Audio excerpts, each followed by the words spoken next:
Hey witches, it's that time of year again, the second annual Spelling the HEKA-TEA with Marcus and Evan Winter Solstice Special. So this year we are celebrating Saturnalia, the ancient Roman festival that takes place at this time of year. We are, of course, going to have witchcraft in the news. Of course, as we will always. Yes, and in Spellcraft we are going to be doing some amazing Yuletide magic, as well as celebrating Saturnalia on Delicious Witch with Cacio and Pepe. Which is very witchy and very delicious. And we get to know one of the local chapter troop leaders here in Washington of the Spiral Scouts, a neo-pagan witchcraft Wiccan co-educational scouts program that is the 4th largest in the United States. Along with that, we go out to the Aquarian Tabernacle Church's Motherchurch in Index, Washington, which you have to see to believe, and so much more.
Which is Blessed New Moon, and Blessed Winter Solstice, and Blessed Yule, Blessed Saturnalia, Blessed Juvenalia, Blessed Sigillaria, Blessed Brumalia, Blessed Second Observance of Juno Regina, Blessed Azuli Dantor Feast the Lesser, Blessed Hanukkah, Happy Hanukkah, Happy Christmas, and a Blessed New Year. And welcome to the second annual Spelling the HEKA-TEA with Marcus and Evan Winter Solstice Special. I'm Marcus James, queer horror author, activist, witch, and obviously, as always, a very defiant homosexual. And I am Evan Freeman Casey. I am a fiction editor, a witch, and a big old lipstick lesbian.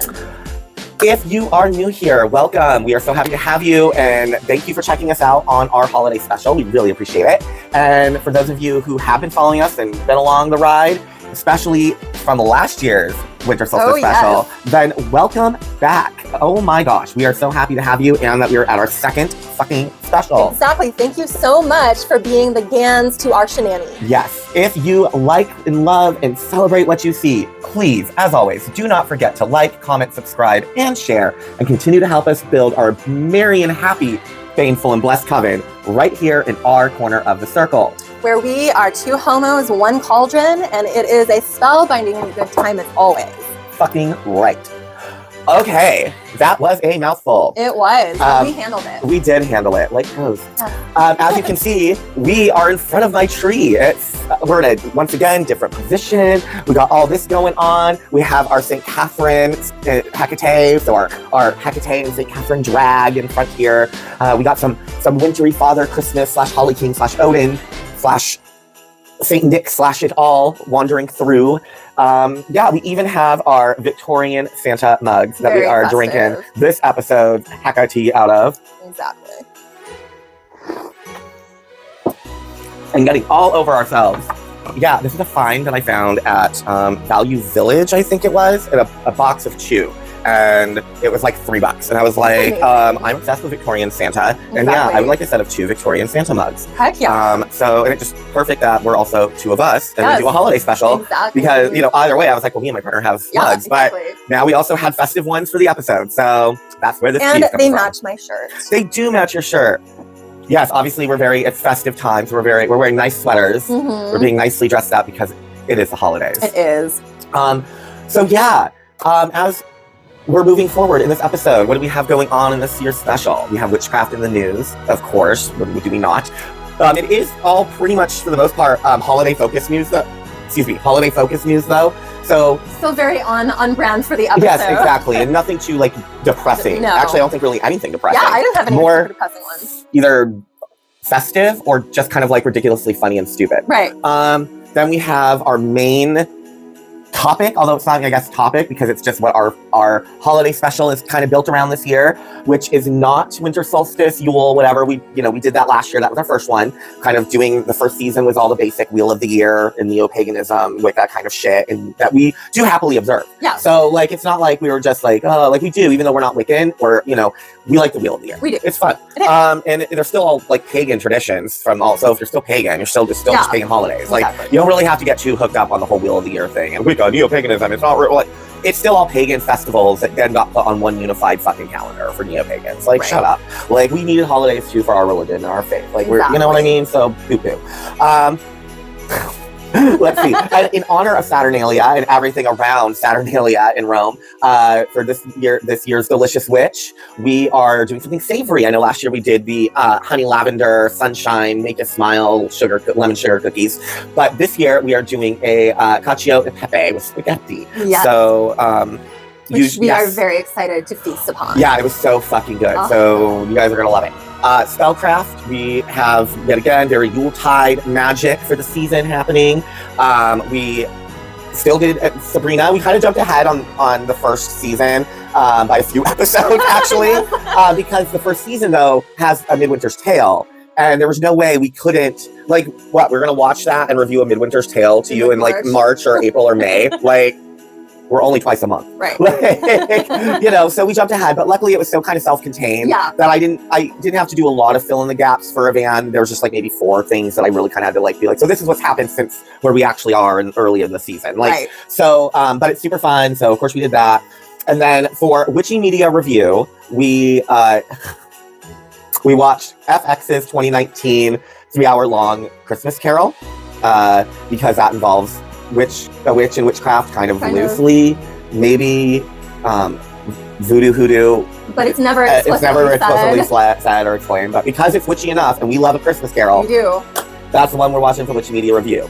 And then we sit down with Ada Slavo, the CEO of Spiral Scouts International.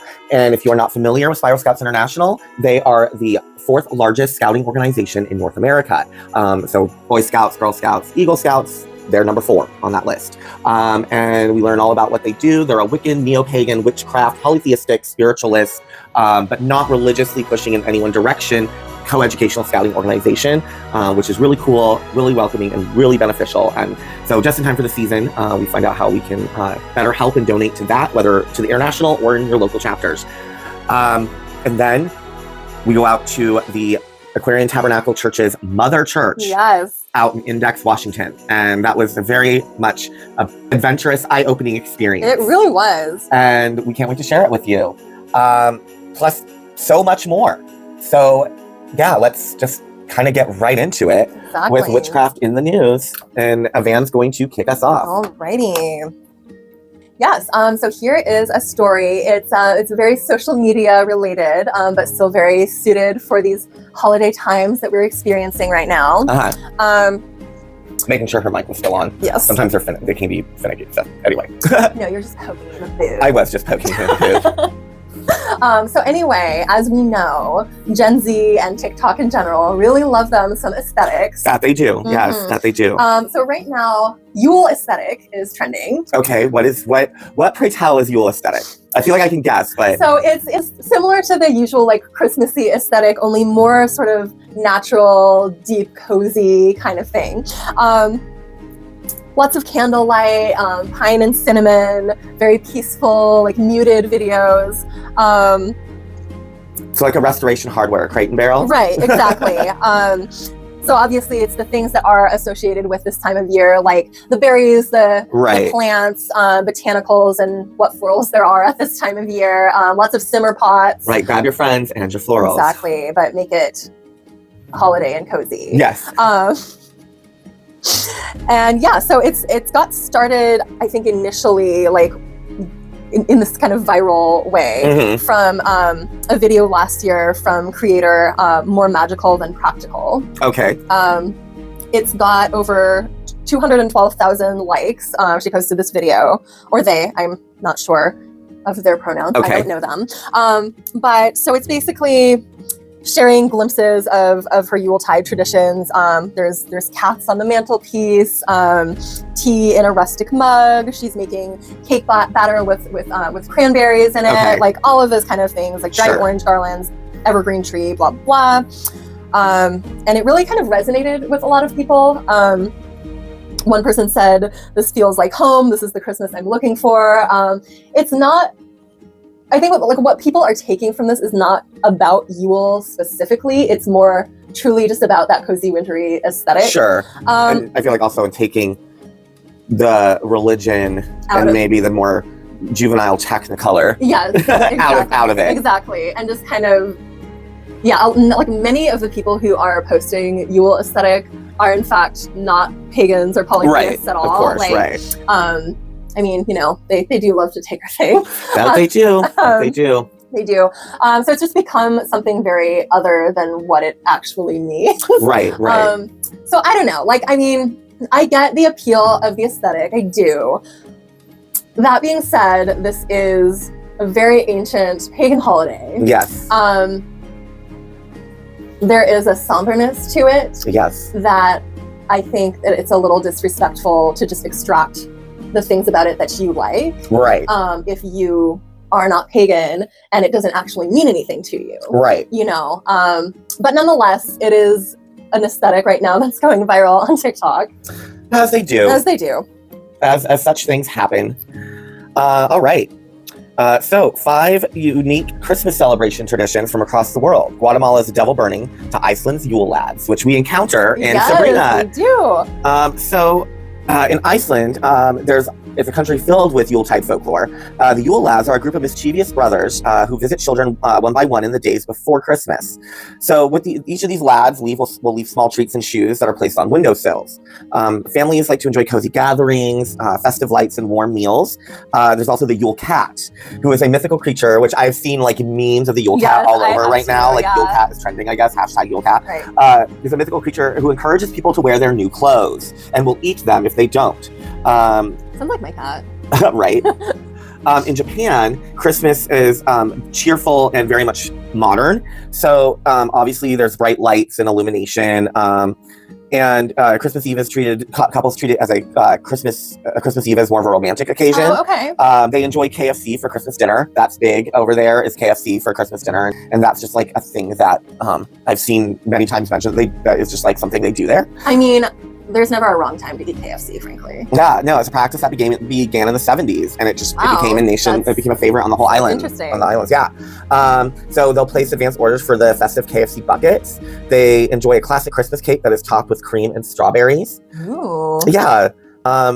So Indonesia's holiday traditions blends faith with long-preserved local traditions. Though the nation is predominantly Muslim, its Christian communities celebrate with rich cultural flair. In North Sumatra, the Batak people observe Marbinda, sacrificing an animal and sharing the feast to honor kinship. In Bali, homes feature penjor bamboo poles, and families practice nigot, and apologies if I pronounce that wrong, or it's njot, by gifting homemade dishes. In Jakarta, they keep the rabo-rabo tradition alive with singing, dancing, and joyful neighborly visits. So in Guatemala, they have the striking tradition of La Quema del Diablo, or the burning of the devil, on December 7th. Ooh. So families clean their homes and burn a devil-shaped effigy along with old rubbish to banish bad spirits and welcome good fortune. The streets glow with bonfires, music, community gatherings, and the season just continues on with the midnight mass, fireworks, family feasts, and just really focus on creating a meaningful celebration for themselves, their families, and friends and community at large.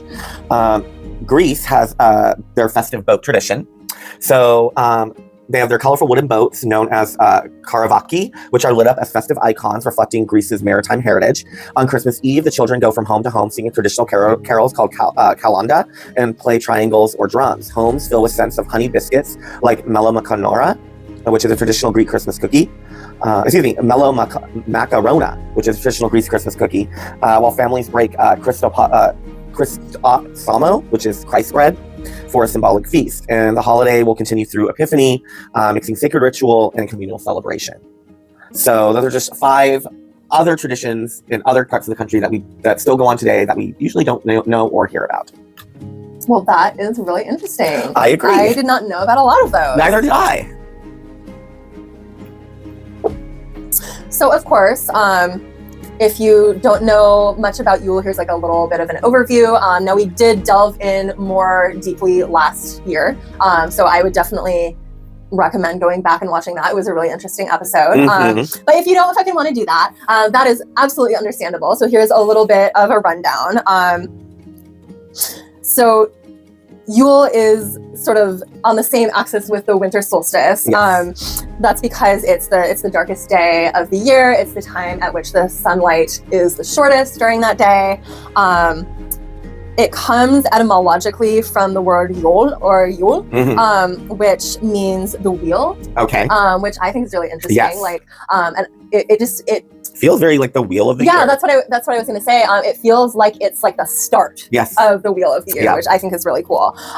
So it is the beginning of the New Year's wheel turning. So we're seeing those first beginnings of that cycle of rebirth that we see through the year, which is great. Of course, there's a lot of like hustle and bustle during this time. But I think Yule is just a time to be a little more introspective, to like pause and reflect and go deep into yourself. And kind of, it's a time of reevaluation for me. Absolutely. There's a lot of ways for like the modern pagan to observe Yule, of course. Lots of candle lighting and blending up your own herbal teas sometimes. Some people do that. Fairy lights, anything that really like brings you comfort as you sink deeper into that kind of hibernation in yourself. Like that is what Yule is really about. And it's just a time to embrace the darkness that is all around us during this season. It takes place December 21st on the same day as the solstice. Yes, I mean, it definitely moves around the solstice. Yes. So, but this year, yes. Yeah, and this year it is the 21st. This year it is the 21st. And it'll always fall like during those 22nd, like, 23rd, Yeah, exactly. I really love to make a specific Yule altar in my home, although so many of my devotional altars have such prominent places in my home as of right now that I'm like, I would really have to like craft out a space to put a Yule altar. But it is something that I do generally really enjoy. Things that you could put on that would be candles, like certain crystals that you associate with the season, evergreen boughs. Just you could do oranges, simmer pots, like things like that. I mean, a lot of the things that I just went over when we discussed the TikTok aesthetic. All of those things do have their place in Yule. I just think with that, it's like the problem with that for me is that it's being extracted from the actual meaning of the observance. Yes, I agree. But that being said, all of those things do find their place and their roots in this holiday. So that's a little bit of an overview about Yule and what it is. Perfect. It was, just felt it was a good idea to give a little bit of a refresher of just Yule, winter solstice, because especially since the episode is not about that this year, and that's kind of all we're going to really talk about in regards to it. So there you go. So it's that time of year where we're all baking and getting in the kitchen, and there are two infamous baked goods that reign supreme above all others at this time of year. And I just thought it'd be fun if we get into a little bit of the difference of them. And that is the Yule log versus the fruitcake. What are they? What aren't they? What are their differences? So fruitcake. So it lasts forever. It does. I guess depends on how you make it. Certainly the one you buy at the store, like especially, seems like it lasts forever. But it has a much longer shelf life than a standard cake. And fun fact, there's still a fruitcake that has been around since 1878. Wow. And apparently it's still good. So there you go. It's like the precursor to the Twinkie. Yes. Now, fruitcakes have existed in some form or another for a few hundred years, and of course have become a traditional holiday Christmas food in many countries. Though they do look different depending on where you go. So, for example, in Italy, they have panettone, which is my preferred fruitcake. It's not as love a panettone. Yeah, it's got currants, it's got candied orange, and it's sweetened, it's buttery, it's yellow, it's sugary, but not overly so, and it's done and delicious. Shout out to Bella for giving us some panettone in the kitchen. We see you, girl. Yes, we see you. Thank you. Let's see. And that's, like we said, dried fruits, nuts. So Germany has a dense Christmas bread that's filled with dried fruits and covered in powdered sugar. While both of these are holiday fruitcakes, obviously we're talking more about the British and American known fruitcakes. Now both of these are a loaf-like cake, which is baked with dried fruit and nuts and soaked in alcohol often. they should all that's like some, for the most part, I feel like in a lot of cases, that's the only redeeming quality of a fruitcake is if it's soaked in a good brandy or something. So holiday foods such as plum pudding and figgy pudding are also found in this fruitcake category and kind of can technically also be considered fruitcakes. And in fact, what we, especially in the States and North America, consider pudding is a rich, creamy custard situation. And in fact, the figgy pudding and the plum pudding of British feels much more like a cake. And we would consider probably a cake, a sponge cake. These cakes, of course, have been a part of holiday tradition for such a long time, though a lot of people aren't sure why, because as we know, especially with fruitcake, people don't tend to like fruitcakes. So it's like, why do they stick around? You know, I actually had one of my relatives growing up who actually made a fruitcake that was really delicious. And it was one of the things that I would look forward to on Christmas every year. Oh, really? Yeah. But again, that's because it's like a homemade one, right? Yeah. Most people, I don't think, get homemade ones. No, that's true. So that's why I'm trying to figure out, why does it have a lasting hold when most people get the brick where they like bang it and they're like, thanks for the fruitcake. Right. So a Yule log. Now, obviously, we know what an actual Yule log is. Right. So it was obviously the Yule log itself was for Yule and was burnt throughout about the 12 days of winter, 13 days of winter. They would get the largest, biggest fucking evergreen they could find because then the longer it burned. This created, of course, or inspired the dessert, the Yule log, which is a rolled cake decorated to look like a wooden log. So I personally usually don't even find these delicious at all. So again, I don't really know why it's endured. Yule logs, though, are made from delicate sponge filled with cream, which, again, I'm not a big fan of, like, the custard. They do chocolate. Some are made with pistachios, praline. The cake are often textured on the outside to look like bark, and usually would include, so that would obviously include some type of chocolate ganache or frosting. And then people would, like to decorate often with, like, candied, like,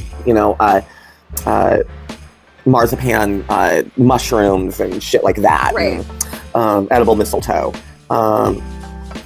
I, again, haven't really had a good time eating either, but so the different forms of fruitcakes and everything and how these things became associated with Christmas. In recent years, fruitcake has been much more maligned, and as we talked about, the butt of jokes. The culprit, though, may be the American postal system. So in the early 1900s, fruitcake was touted as the perfect malleable gift. So for a while, this led to a huge upswing in fruitcakes as part of Christmas tradition in the States. The problem, though, led to the mass production of cake that, first and foremost, definitely was malleable, but it wasn't tasty. Mass production, of course, happened, and these things are just getting churned out. And much like strawberries grown for shipping and not eating, fruitcakes became dry, flavorless, sad, pitiful bricks that they are and we associate them with. Now, for the Yule log, when Christmas took over as the most popular holiday, they couldn't get rid of everything, and those traditions stayed around.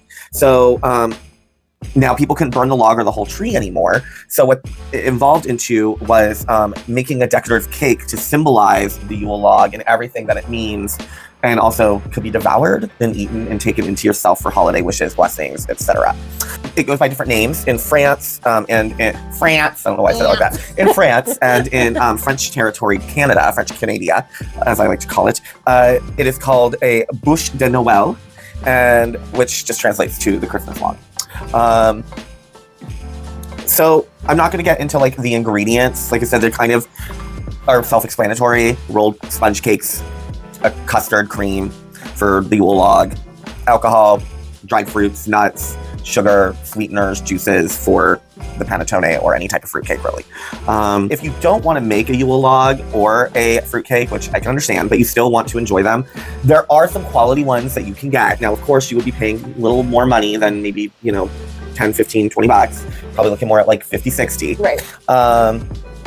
But obviously Walmart will have them, but really there's Williams-Sonoma. You can also order them from online outlets like Harry and David, who do like gift baskets. And I honestly, like, if you can order from either a Yule log or a fruitcake from Harry and David, I would certainly do it. Now, personally, me, just go get a panettone, personally. But, Yule logs, though, can be more difficult to find. Williams-Sonoma, again, do sell a bûche de Noël, but online, not in store. So it has to be shipped no matter what. You can't just walk in and there you go.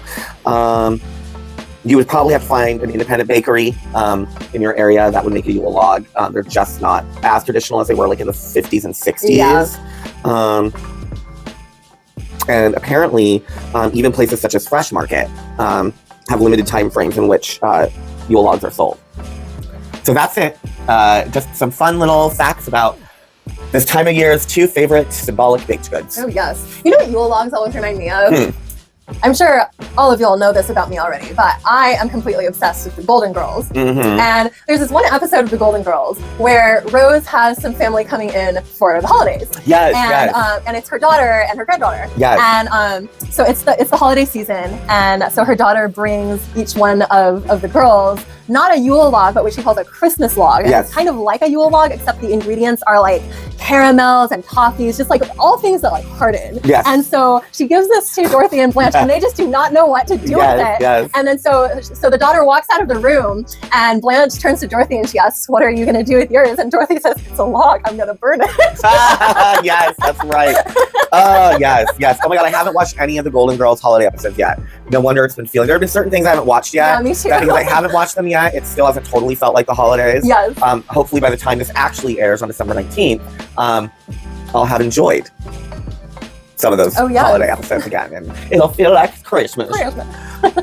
Okay, so next up, and you know, it couldn't be an episode if I didn't talk about some artifacts. Oh yes. So the New York County District Attorney's Office held a ceremony to return several artifacts that date back to the classical era to the nation of Turkey. Oh, good. Now, these artifacts were looted from Turkey in the 60s and 70s and trafficked through New York by way of Switzerland or the UK, as was so common back then and happened quite a lot. So there's a ton of objects that were returned, but the 2 major ones that are kind of like critically important. The first of those was a marble head of Demosthenes. And he was an ancient Athenian orator. He's the most famous for recognizing the dangerous rise of Philip II, who was the father of Alexander the Great, and the emerging Macedonian Empire that father and son would conquer throughout the 4th century BC. So the head is a copy of a Greek bronze original from 280 BCE and originated in Turkey near modern-day Izmir. So that is great that was returned. That's amazing. We love to see that. It's always wonderful because unfortunately, so many artifacts in our greatest museums were stolen. And yeah, it sucks because you want to have access to them, and it's great that you can see them, especially if you can't afford to go to these countries to see them there, but you know, they're at your museum and where you live. That's great. But they were stolen. And as much as we love to be able to see them, they should all be returned home. Exactly. But see, that's why the opening of the Gem in Egypt was so cool. Because these objects are now back where they belong. And things continue to be getting shipped back. Exactly. So the second major object is a headless statue identified as the nude emperor. So, you know, he ain't got a head, but he got a dick. Just like so many men. Yes, just like so many men.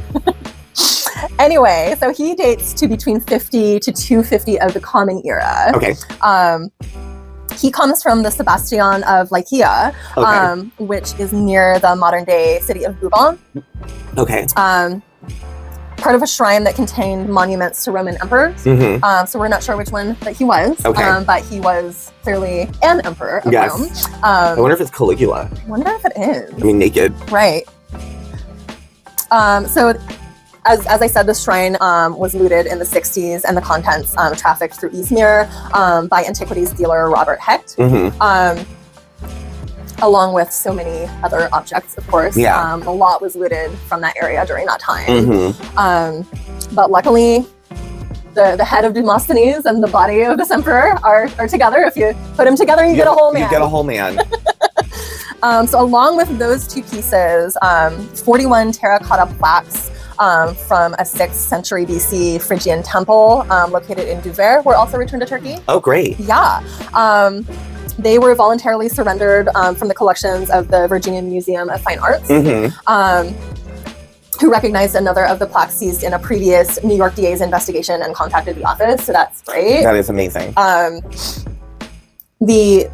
The deputy minister for Turkey's Ministry of Culture and Tourism, Gökhan Yazgi, apologies on any pronunciations. Yes, so sorry.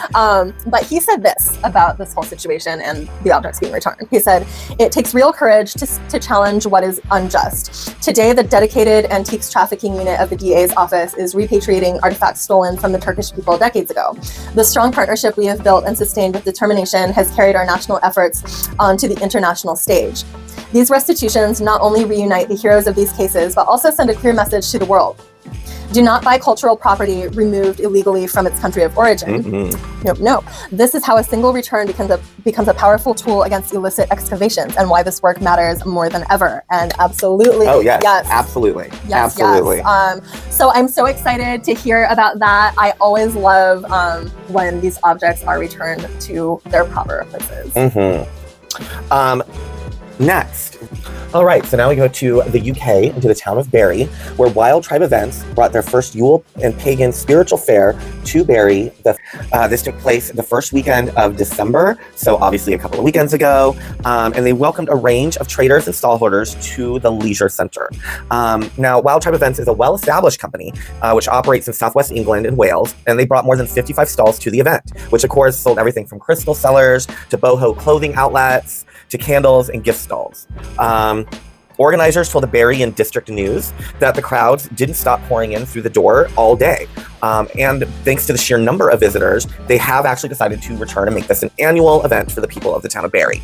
So whether visitors were just curious or well adept in the occult or New Age practices or pagan practices, there was something for everybody to enjoy. The event organizers at Wild Tribe Events said, "We were excited to bring our fair to Bury for the first time. And after successful events elsewhere in South Wales, nothing has prepared us for the sheer volume of people and the warm Welsh welcome we received." Well, that is very exciting. Yeah. I love that. So from the time the doors opened until after closing, there was a crowd. People seemed to really enjoy the day, so we have already earmarked a return next year. A huge thank you from us at Wild Tribe Events and from our stall holders for stopping by to see us. Now more than ever, it is important to keep the magic alive, which is very much agreed. Oh, absolutely. So if you're interested in more of these events and you live in the UK and particularly in Wales, you can follow Wild Tribe Events on their social media to just keep track of the fairs and celebrations and things that they do. Their events, they say, are welcoming and inclusive for all, and they're willing to help with those who understand and willing to help those understand this lesser known corner of the hobby and interest world. So next year may prove the perfect time to get involved. The hobby and interest world. Okay. That's the way to refer to the occult and paganism and witchcraft. Right. Is a hobby and interest world. Okay. But that's awesome. That is really awesome. And if you've been and you are in the UK and you're watching this and you went, how did it go? Let us know in the comments. Oh, yes. And just a little side note, in my hometown, we have a bagel shop that has a specialty blended coffee drink called the Wild Tribe. Oh. So when you're talking Wild Tribe Events, I'm like, that just makes me want a Wild Tribe coffee very badly. Said in my best Jennifer Coolidge voice. Yes. Makes me want a Wild Tribe real bad. Anywho, here's another fun little story for you. And that is that there is a growing list of country music singers currently being accused of satanic practices. What? All for very silly reasons, of course. Okay. Evangelicals gonna evangelic. That they are, yeah. Oh, excuse me. Sorry.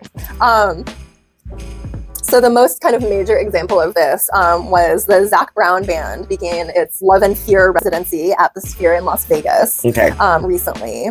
Of course, playing that venue is a big deal for anyone. Yeah.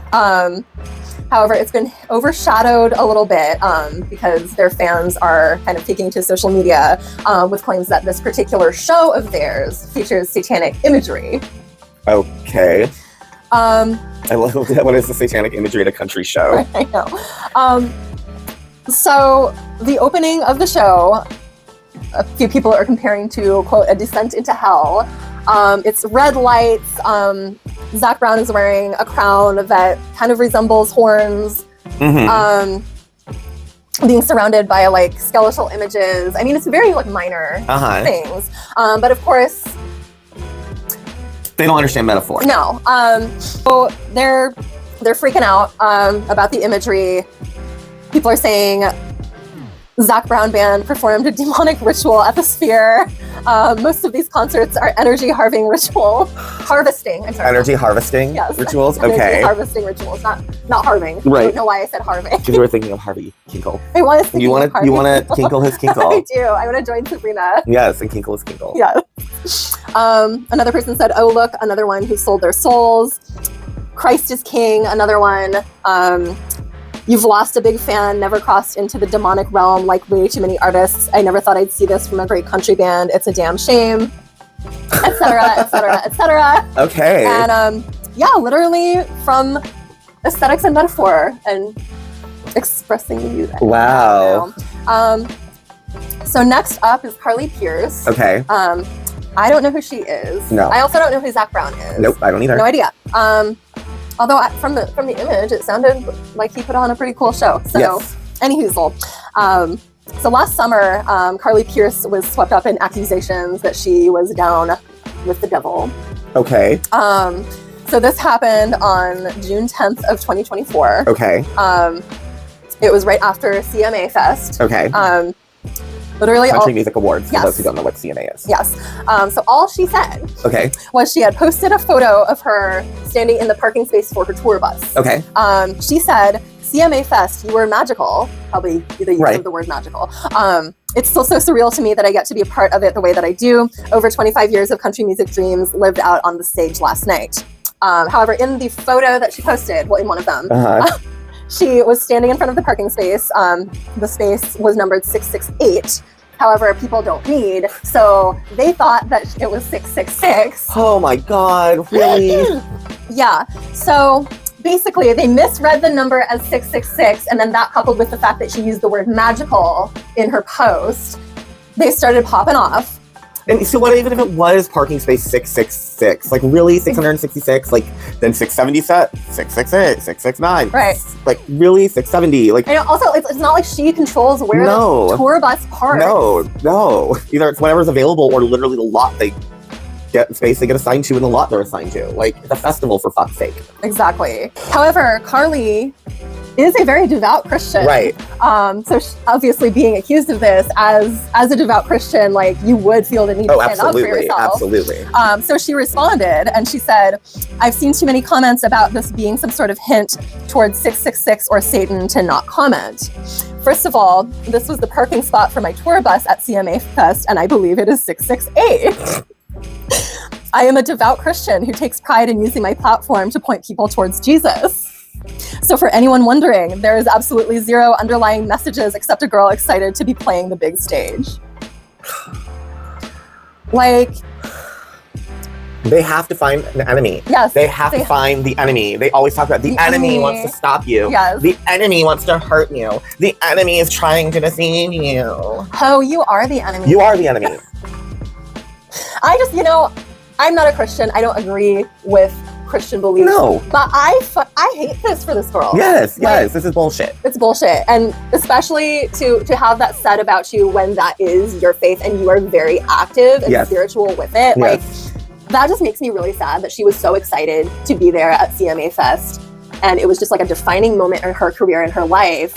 And then to have her faith like shat on.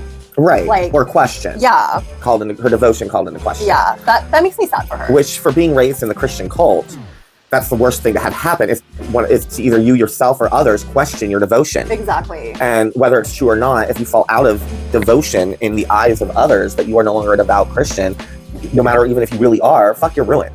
You're ruined. Like it actually carries a lot of weight in Christianity it seems like in all the Abrahamic faiths, honestly. That's true, yeah. It's very detrimental to be seen as devotionless or not as strong and resilient in your faith, but especially no more so than evangelical Christianity. Oh, yeah. So lastly, the country musician Jelly Roll. Okay. Who I actually do know who he is. Okay. I don't. This is kind of a funny story as to why I know who he is. So I was on YouTube one day and I was looking for the song I Ain't Gonna Give No One None of My Jelly Roll by Mamie Smith. Okay. From the 20s, the other 20s. Yes. I really like some old music. We both do, yes. Very much. Yes. And that is one of my favorite songs. I agree. And so I was looking for it. However, the title of that song the I ain't gonna give nobody none of my is in parentheses. The main title is just Jelly Roll. So I just typed in Jelly Roll, thinking like I was gonna just be a little lazy and not type out the entire name of the song, which is long. Sure. So I type in Jelly Roll, and I find it's all of this guy's music. I was shook because I had no idea he existed. And I was like, how am I going to find this song now? Right. Which, of course, I eventually did. But yeah, that's the only reason that I knew know of him. Who he is. So what is his controversy? Yes. So stupid. Literally, it's because he performed at Ozzy Osbourne's Rock Hall of Fame induction ceremony. What do they have to say about that? Well, essentially, people took the fact that he was at that ceremony, connecting him with Ozzy Osbourne. Black Sabbath. Yes, and kind of ran with that. Now, Jelly Roll is also a very devout Christian. As most in country music are. Yes. So yeah, he went on the Pat McAfee show on the Taste of Country. And it was kind of around that same time when all of these like accusations were flying around. And so he went on the show and had to like address it and defend himself. So stupid. And obviously his response was very similar to what Carly Pearce said. Right. That he was literally just at an event, he is a devout Christian, blah, blah, blah. Yeah, it's very surprising and shocking to me, the lengths of mental gymnastics that these people will take to create a danger. Yes. It's that enemy. They have to have the enemy. Otherwise, they're nothing. They're not warriors of Christ. They have no one to fight. Exactly. Okay, so last story. Also, dealing with Satan. So the Satanic Temple has installed a holiday display in front of the New Hampshire State House, as you can see here. So on one side of Concord City Plaza, there is a nativity scene. And on the other is a pentagram, a symbol of Satan, so I'm assuming it's inverted, encircled by a wreath. The display, which was installed by the Satanic Temple's New Hampshire and Vermont congregation, honored the December 25th Satanic holiday of Sol Invictus, which translates to unconquered sun in Latin. It's not a satanic holiday. What the fuck? Oh my god. It is for Mithras. Specifically, Mithras. Sol Invictus was for Mithras. So they say Sol Invictus is a celebration of being unconquered by superstition and consistent in the pursuit and sharing of knowledge, according to the Satanic Temple's website. The wreath, which is adorned with lilacs, New Hampshire state flower, will stay up through the 31st of December alongside other religious and seasonal exhibits that are on display in front of the State House. We, like any other religion and organization, are allowed to participate in this public forum, and we are proud to stand with these other displays, Vivian Hess-Mahan, the congregation's co-leader and minister, said in a press release. This is the second annual holiday display by the Satanic Temple, which erected a statue of its part goat, part human deity, Baphomet, last year. The roped figure and an accompanying plaque of the group's guiding tenets had garnered attention on social media and were repeatedly knocked down and shattered, leading Concord police to arrest 3 people on vandalism charges. Well, that's good. The city of Concord approved the permit for the first display based on the First Amendment and to avoid a lawsuit, officials said in a statement last year. State Rep Ellen Reed, a Newmarket Democrat, asked the Satanic Temple to install something on City Plaza. As a secular lawmaker, I believe it is critical that the city of Concord does not appear to endorse one specific religion over another, Reed said in the press release, arguing that the public place of City Plaza should be neutral and inclusive. Pluralism is the heartbeat of the live free or die state, she said. We must ensure that no single perspective dominates the public conversation and that all groups feel safe and represented in their own government. I am for literally all of this. Yes, My only issue is that Sol Invictus, like, it's great that is what you have translated it to mean for you guys. You've created a holiday out of it. You've taken the paganism out of Sol Invictus and kept other parts of Mithras and all of that, and you are making it your own thing. Right. That is great. But don't say it's a satanic holiday. No. Don't tell people, don't promote it as a satanic holiday. No. Sol Invictus is not a satanic holiday. It very much is a polytheistic, pagan, ancient Roman holiday with a deity at the center of it. And I know you guys are atheists, so cool. Just saying. Right. But other than that, awesome. Glad you guys are doing that. And congrats on lawmaker Reed for asking them to participate. Yes, absolutely. So yeah, that's it for Witchcraft in the News for the second annual HEKA-TEA Winter Solstice special. All festive, all fun, all lighthearted. And no one died. No one died. I can't believe a Yuletide miracle. A Yuletide miracle. No one died of witchcraft, paganism, or related things this news cycle. Wait till next time. All right, so 'tis the season. 'Tis the season indeed. And like we said last year for our first annual, our first winter solstice special, was all focused on Yule and the traditional solstice-ness. One shout out we forgot. Oh, yes. Mordrinicht. Yes. Mother's Night. So to all of you mothers out there, blessed Mordrinicht. And again, if you're not sure what that is, go ahead and check out our winter solstice special from last year. And learn all about it. Learn all about it and claim your holiday. Exactly. Learn how you can sit upon your maternal throne as you deserve. Yes. And basically, it's an extra Mother's Day for Christmas. Exactly. All right. So we're now, like we said, as we did at Samhain, yes. We focused on Dios de los Muertos more than Samhain. Samhain was more of a little brief time travel to refresh course. Obviously, we cannot go back to Norse country in the freezing cold of the BCs. There was just nowhere we could get to on our own without risk of safety and self to film anything in any snowy, mountainous, forested place. Right. So, just not bothering with that. Witchcraft in the News did a little bit about Yule refresher, because this year is all about the warmth of Rome. Yes. And Saturnalia. And also Juvenalia, Sigillaria, excuse me. And Juno Regina. And Juno Regina.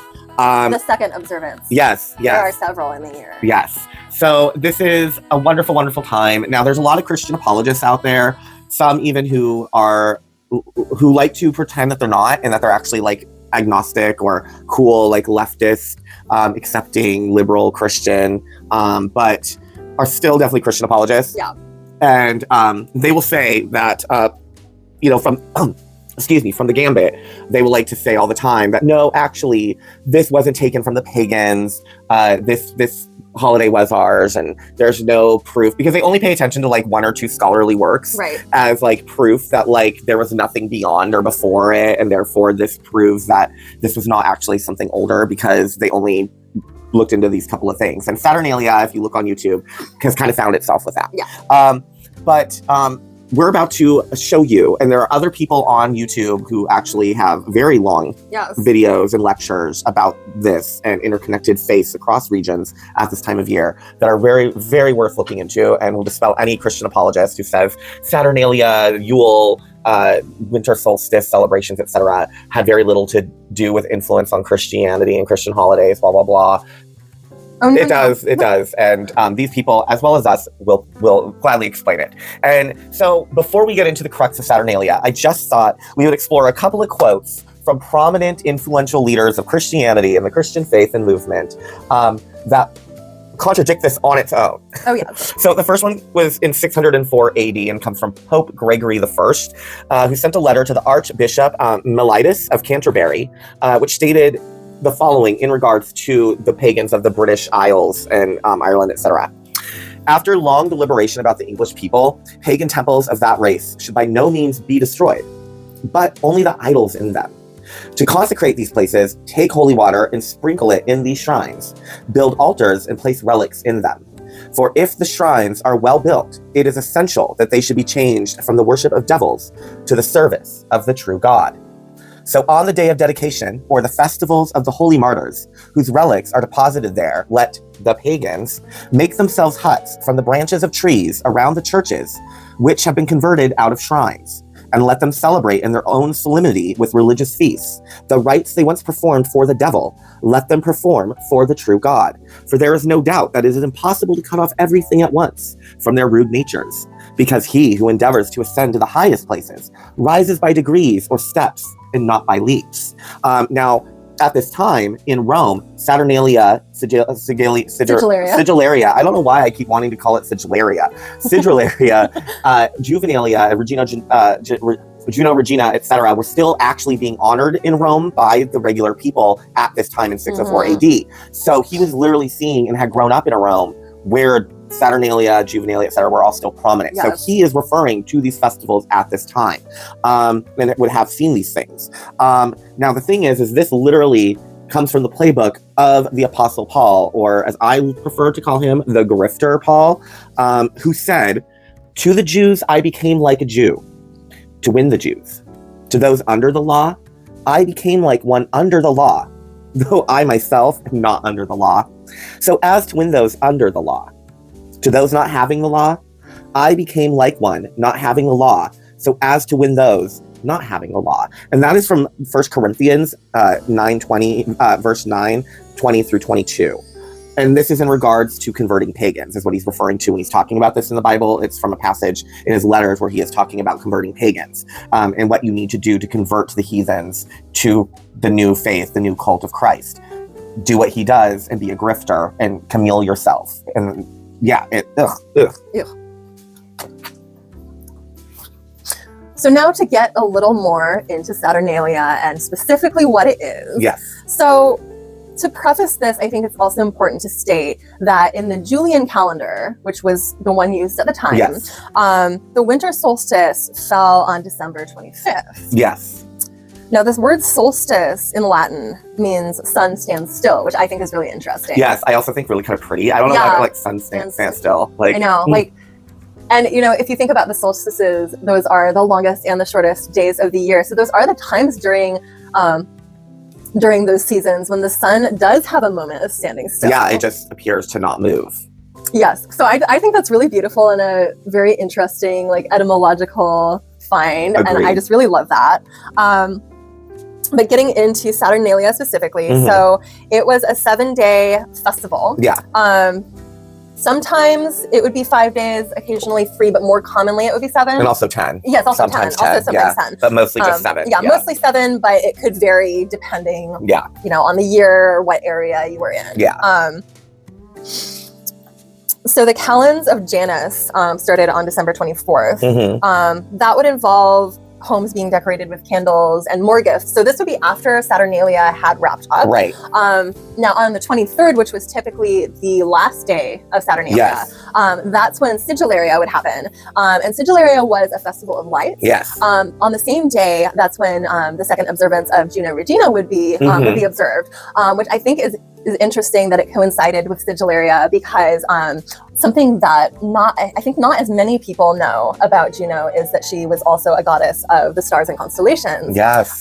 So to have that coinciding with the Festival of Lights, I think is really, really special and makes a lot of sense. Yes. Now, Juno Regina was celebrated at multiple points through the year, but this second observance, now both of them are referring to Juno as the protector of the city of Rome. She was very widely honored in that role of protection of Rome. Yes.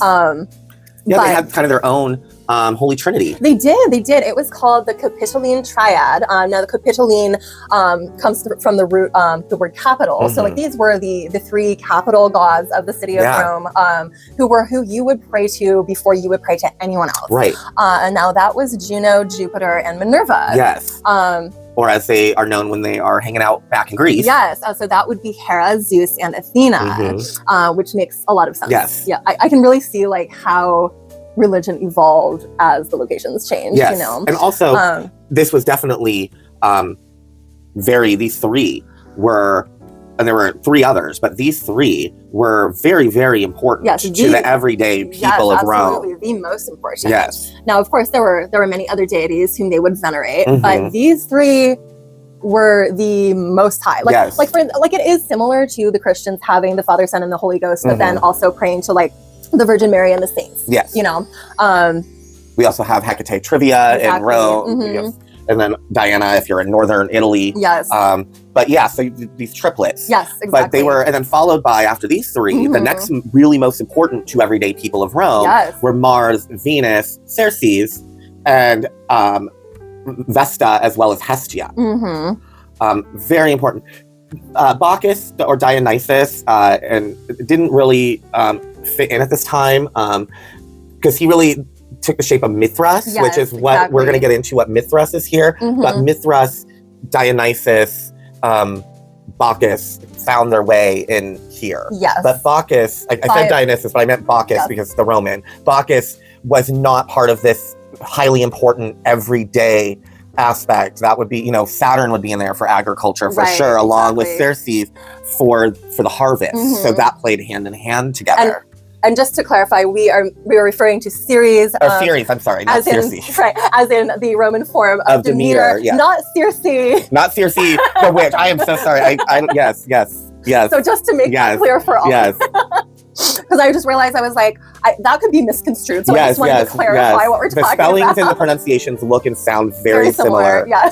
Also to Circeus, the deity. Oh, yes, exactly. And Sirius. So it's very there's a lot of similars. So just wanted to clarify because we might be sounding like we're saying it's someone else. Yes, exactly. Multiple someone else's. You all might be hearing a different name at the moment. So just to clarify.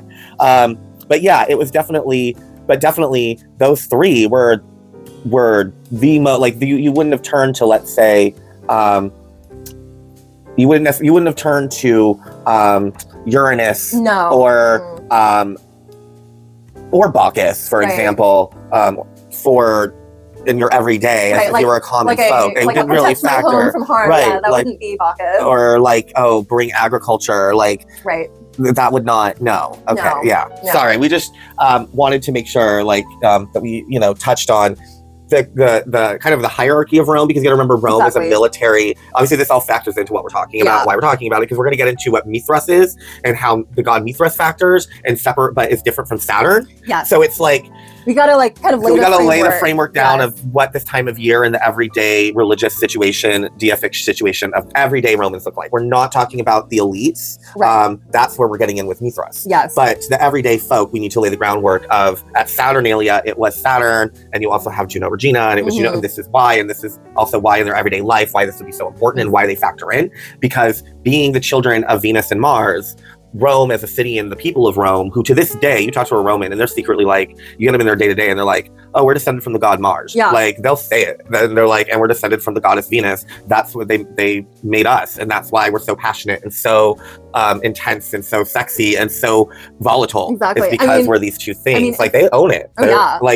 So as such, there was such military and structural influence of Rome that Greece was militarily, but it was more democratic and more almost philosophical in so many ways, even though women, just like in Rome, do not have a lot of rights. No. But it was much more in the head. It was much more intellectual in Greece, where Rome was, intellectual and everything as a culture, but it was very militarized and military focused from Venus and Mars' inception of it. And very compartmentalized. Correct. As well. And so even how they worshipped and who they went to first, it was all very structured. Absolutely. So we just want to lay down the groundwork of what that structure looked like for the everyday Roman. Yes. And I think a prime example of how compartmentalized it was that although Juno Regina itself was celebrated at 2 times a year, and that was specifically to do with her being a protector of the city of Rome, there was a third relative observance, Juno Regina Capitolina, which is about her being a member of the Capitoline Triad and the celestial queen and mother. Right. And that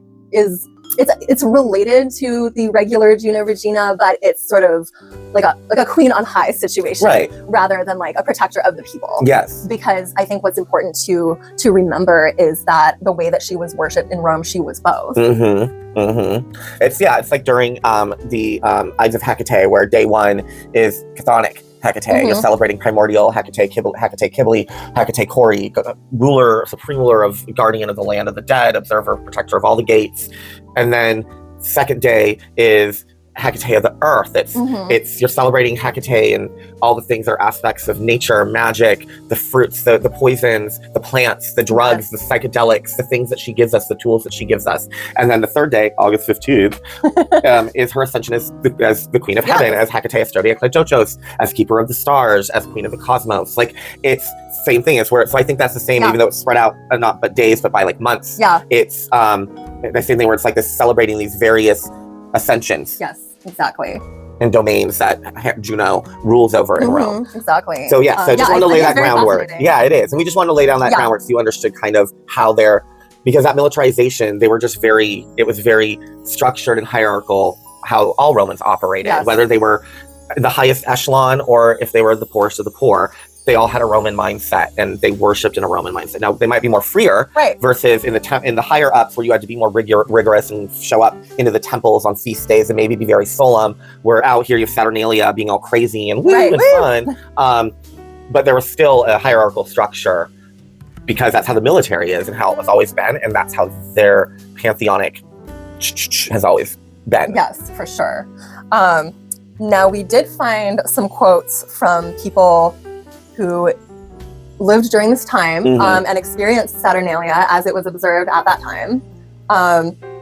The first one was from Pliny the Younger, and he said, "When I retire to this garden summer house, I fancy myself 100 miles away from my villa, and I take a special pleasure in it at the feast of the Saturnalia. When by the license of that festive season, every other part of my house resounds with my servants' mirth." You can keep the voice down because of the microphone. "My servants' mirth, thus I neither interrupt their amusement nor they my studies." And then Livy said, I'm butchering this word. Lectisternium? Lectisternium, yes, thank you. A lectisternium was ordered. The senators prepared the couch and a public banquet. For a day and a night, the cry of the Saturnalia resounded through the city, and the people were ordered to make that day a festival and observe it as such forever. Yeah, and so at this time, we know that there was this convolation of December time, midwinter time deities of birth and then later sacrifice and resurrection, all coming from virgins, all in one form or another. We have Osiris. Yes. And one of them, and then of course we have, Odin's ride, shit like that. But one of the people we have is the god Mithras. So in Rome during this time we have Mithras, who was primarily worshipped by the elites of Rome, not so much the common. I mean, the common people did honor Mithras, but it wasn't what we would say, like how we go to how people go to Christmas Eve service or go to midnight mass now. The elites were more to go to the temple, and it was more of a solemn, religious affair. Yes. So the god Mithra, it comes from Iran. Yes. So in Iran, the night of the sun's birth was called Mer, and that was the winter solstice, was the night of the sun's birth. And Mer birthed into the god Mithra. So Mithra later gets adopted and becomes Rome's Mithras after the Emperor Pompey defeated Mithridates VI. And his name actually means Mithras chosen.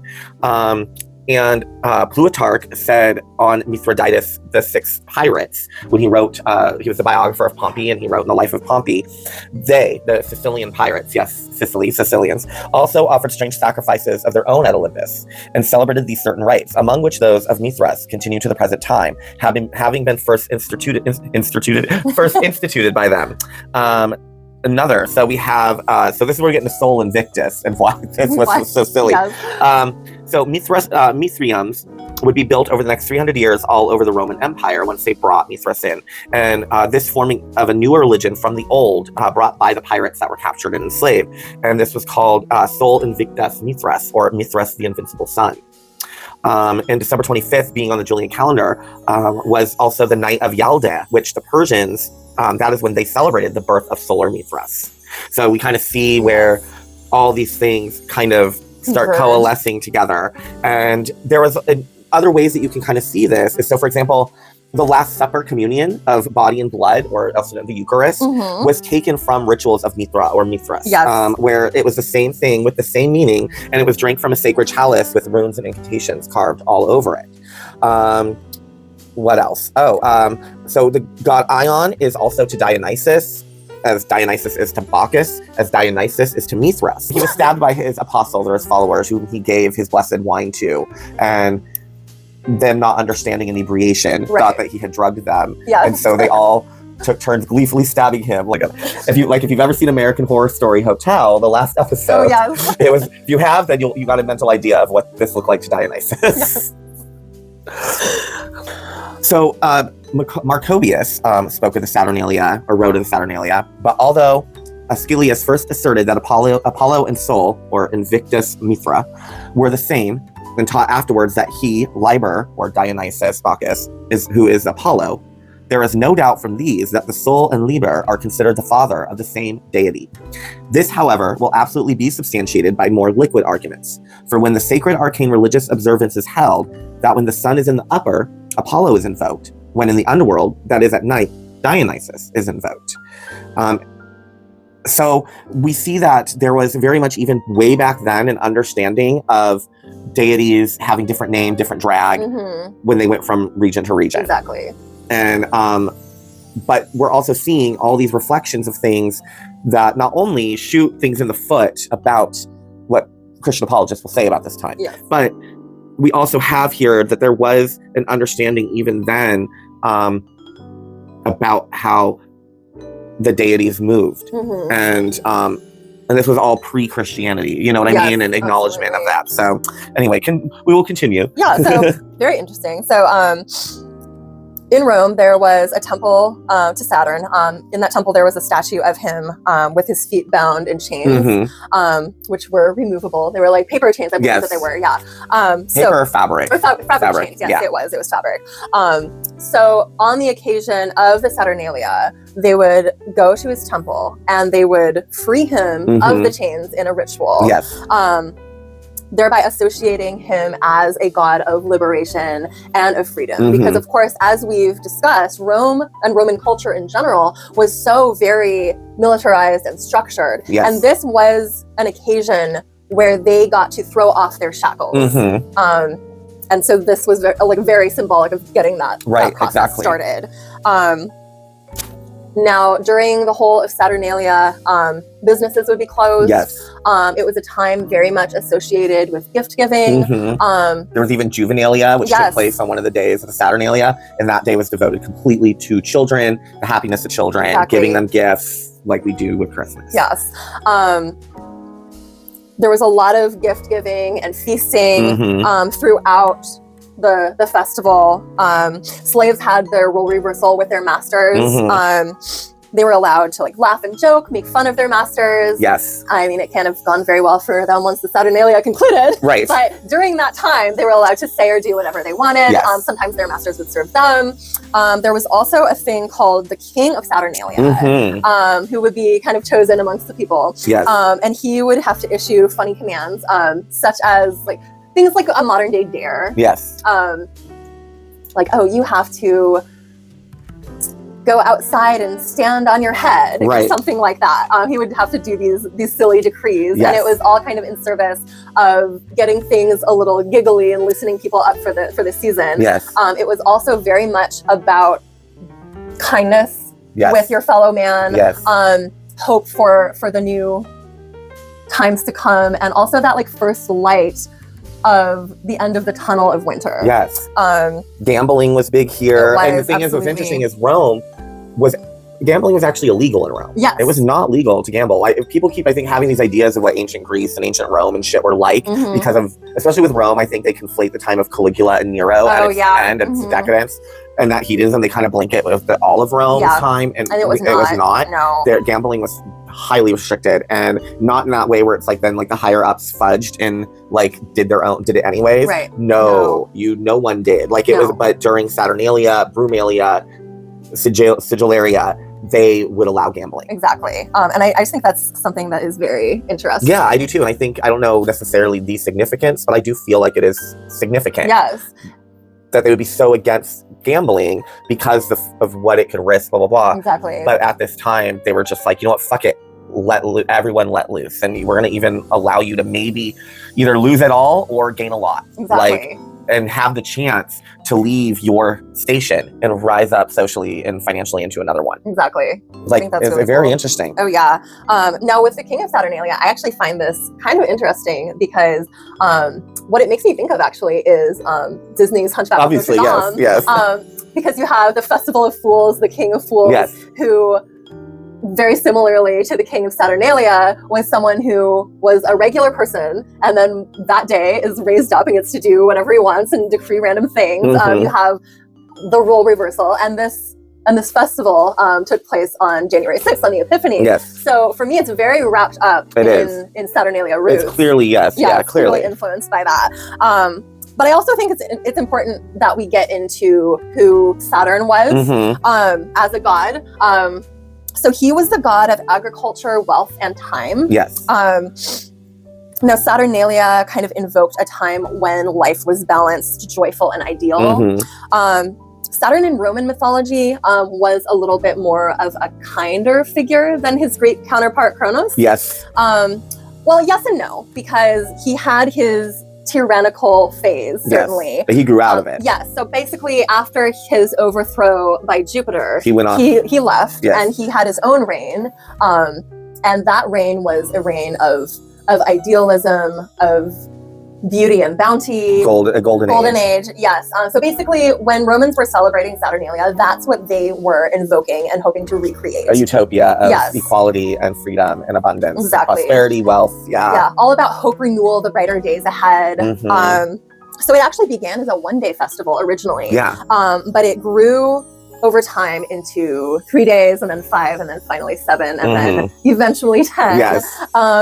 Ending on December 23rd with Sigillaria. Yes. Now, of course, the emphasis of the season was kindness and joy and sharing with your neighbor that you may not really interact with very much during the year. Or servants that you usually just beat the crap out of or take advantage of bodily or in other ways, and don't really see them as personality or human a lot of times. And I actually discovered that a lot of times in the stories where it was like senators and shit would like marry their slaves. And stuff, right? It would be because it was usually during the Saturnalia when the role reversal changed, and if they took time to actually hang out, sometimes sparks would fly, and then that servant is no longer, or that slave is no longer a slave. Like it was a crazy time. It really was.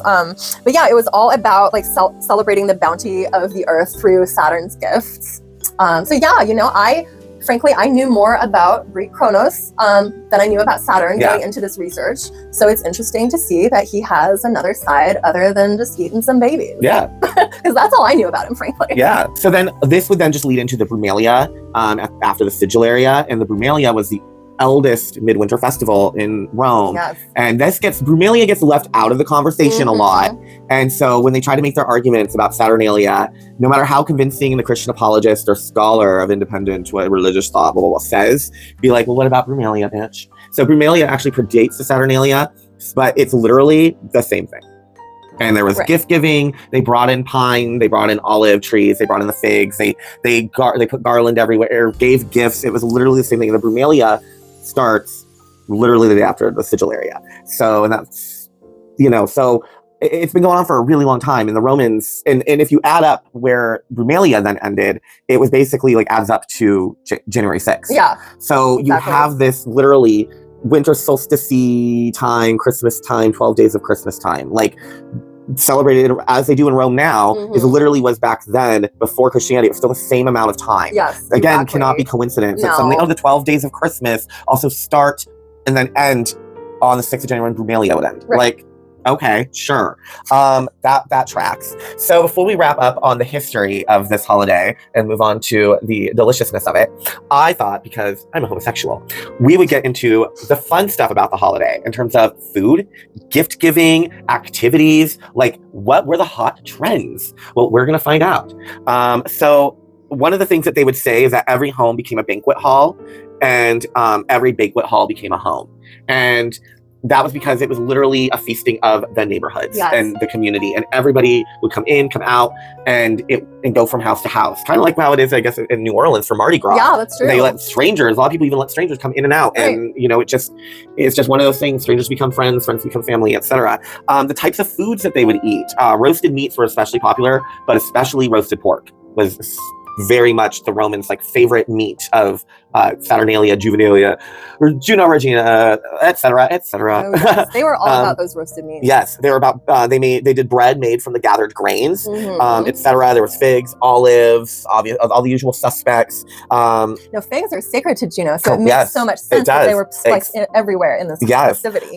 They played games around the table, and every game and every dish was honored to Saturn and what he brought. Now, in terms of the Saturnalia gift guide of 560 BC, it was candles along with small idols of deities and jewelry. Fine jewelry especially was very big. Pearls, rough stones, rubies, sapphires, etc. A lot of these things, lapis, so gold, obviously, brass, bronze, not brass, bronze. So gifts were actually given out to everybody. Yes.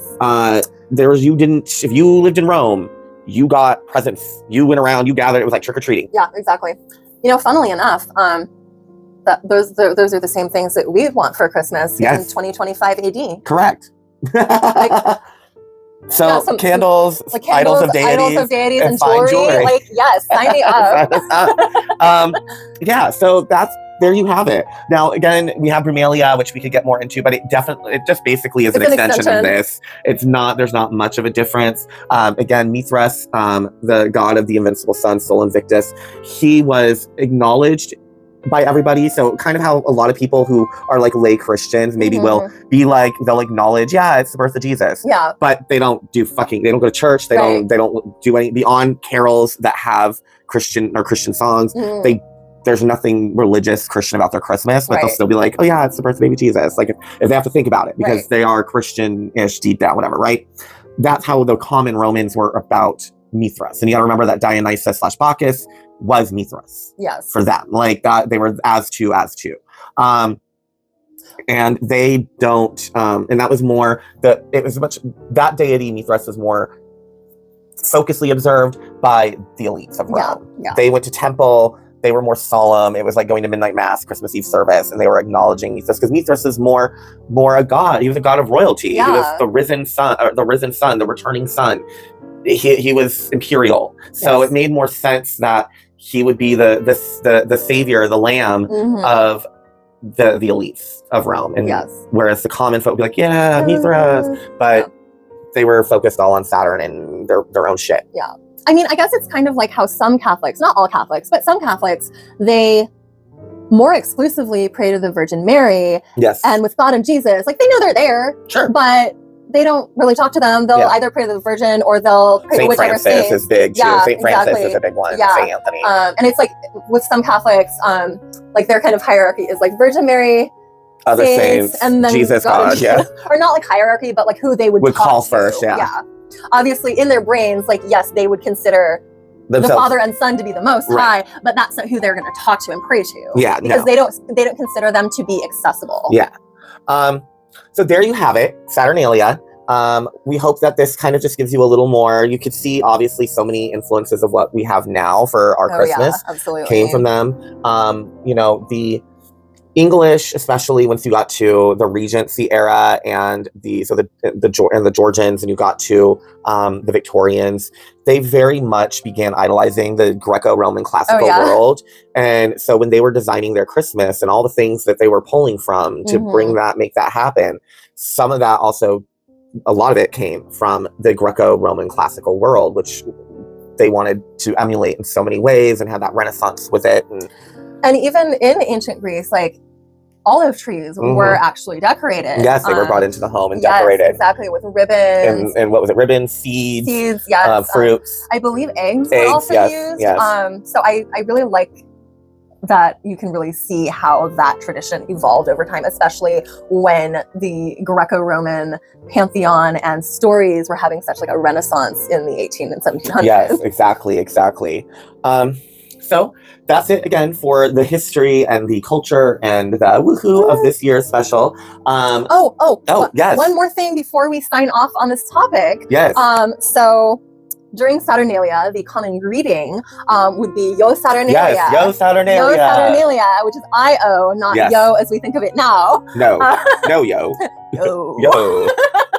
No, so Yo Saturnalia, yo was kind of like an interjection, but it was similar to Merry Christmas as it is today. Yes. But essentially the meaning was Hail Saturnalia or Cheers to Saturnalia. Yes.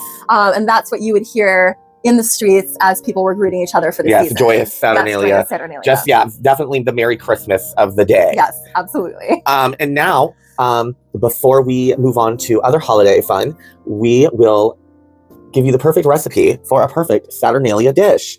Now, the Romans, I wasn't going to do a pork, only because I didn't want it. No, I was trying to think what was a really accessibly quasi-easy or could be done in an easy way dish that is a Roman dish that you could do if you and eat and make if you wanted to celebrate Saturnalia.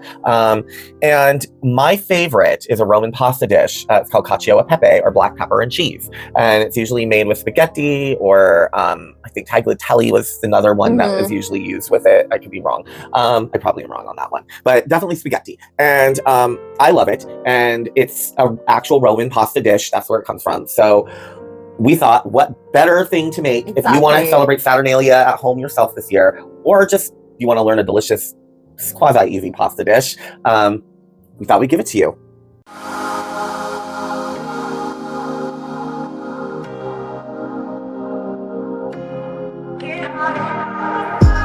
So for this Saturnalia, we thought, what can we make that was Roman and, I mean, not traditional, but at least Roman. Yes. And unfortunately, back in ancient Rome, they ate things like garum, and garum was like what sriracha or ketchup or whatever is for us now was for them back then, and it was mostly made from the fermented guts and entrails of fish. So they ate a lot of weird stuff like that: Carthaginian porridge, snails, raw eggs. Just they ate a lot of things that we wouldn't eat right now. Right. So I just thought an easy, quick, traditional Roman meal, Roman dish that has very simple ingredients and can be simple to make. But just as simple as the ingredients are and as simple as it can be to make, it is also as dangerously complicated to make and ruin. Exactly. Just as simple as it is to make, it is simple to fuck up. Yes. And that is Cacio e Pepe, or cheese and black pepper with spaghetti. Now, why do I say what I say? Well, first and foremost, on the cover, it seems really easy and simple. Traditionally, it's just olive oil, black pepper, your pasta, little pasta water, and usually pecorino Romano cheese. And maybe sometimes some Parmesan, and that's pretty much it. And then you just kind of all, theoretically, you just all combine that together with some hot spaghetti or other pasta, and it all beautifully combines, and It's wonderful. No, most of the time what will happen is your cheese will clump, and it will not be pretty, and it won't be cute. So I heard a long time ago, someone was like, hey, if you want to do this right, it's not traditional way to do it, but it's the easiest way for a layperson to do it correctly, and that is to use 2 pans, and specifically 2 skillets, 2 pans, not a pasta pot. And you're like, what? Yes. It helps with the building the starches and stuff in the pasta. If you can have it laid out flat lengthwise and then just cover it, just covered with water and let it cook that way. Cook it just until under al dente or to al dente, which is usually like 2 minutes or so under what the package says. And then everything will get tossed to another pan. But we're still going to be basically working with the same ingredients, except for some modifications. We are going to be using 2 tablespoons of butter. Not traditional, but fuck them, who cares? It helps with binding and consistency and getting that sauce. It doesn't really add or take away from anything in any way that like makes it taste less authentic. And then I could not find for the life of me any pecorino anywhere. So we are using 2 cheeses. We are doing a Romano, which is this guy right here, which is traditional Romano. And then if you can't find pecorino, you can use Parmigiano Reggiano, which is this guy right here, as a substitute. All you're going to do, and I have them combined here, about a 1/4 cup of each. And I did it on the finest grate right here, so you can either use a microplane or the microplane-esque side of a box grater, and just get that as like sand thin, dusty as possible. And then, because pecorino has more of a salt consistency than like Parmigiano Reggiano or anything, all you're gonna do is add like a pinch of salt, so maybe like 1/2 teaspoon to a teaspoon of salt, and you're just gonna go ahead and get that added in to your cheese, and then just give that an additional toss up, and all you're doing is just kind of bringing up that salt level. So, first thing we're going to do is we're going to build the base of our sauce. And so we're gonna get our burner on a medium-low heat. We want this on a medium-low heat, and we're just using a regular, large, medium-sized, whatever sauté pan. So just get that warm, and then you're gonna add 3 tablespoons of olive oil, and about like a tablespoon of black pepper. And that's gonna be on medium-low heat, and you just want those flavors to start getting aromatic and building. We're Bob the Builder, but with flavor. Exactly. Can we taste it? Yes, we can. We can. So now that the pan is warm, we're going to go ahead and add our 3 tablespoons of olive oil. The recipe just calls for 4 tablespoons completely, but the 4th one we're going to reserve for the end. So just go ahead and use your measuring cup, or measuring spoon, not measuring cup, although I guess you could use a measuring cup, but you want to get your tablespoon of olive oil, your 3 tablespoons.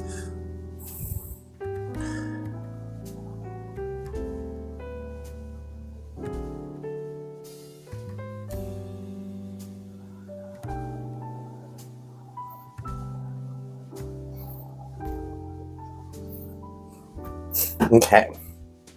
That there. And make sure if you're doing this on the counter directly like I am, which it is that simple because it's just great on the cheese, just make sure that your countertop, your surface is clean and disinfected. And as long as it is, you can just lay your crap on top of your countertop. It's fine. All right, so now we're gonna add our tablespoon of black pepper, which has been pre-grated, or pre-ground, excuse me. I grounded it, not that it like came ground, but I just did it ahead of time. And honestly, you know what? If you're in a pinch, yeah, it's not the best, but feel free to use like black table pepper, ground black table pepper. If you're on a budget, if for whatever reason you just can't even afford like the McCormick pepper grinder once use, but you've got black pepper lying around, which I always have table pepper and table salt lying around for my table. You can use that. Like you can. Like I just happen to be a person who buys peppercorns in bulk. Yeah, because I use a lot of fresh ground pepper. So you're just gonna let that hang out on medium-low heat and start just warming and building and infusing the oil with all of that black pepper. Not much to that. You're just gonna let that do it again on medium-low. We don't have it on medium, we have it on medium-low heat. In the meantime, we're gonna go ahead and get started on our spaghetti. And we're gonna have a van do that. Okay. So you're gonna do about a quarter of the packet, honestly. And then you're just gonna lay it flat. Okay. And we're using a really big pan for this, like the bigger skillet pans.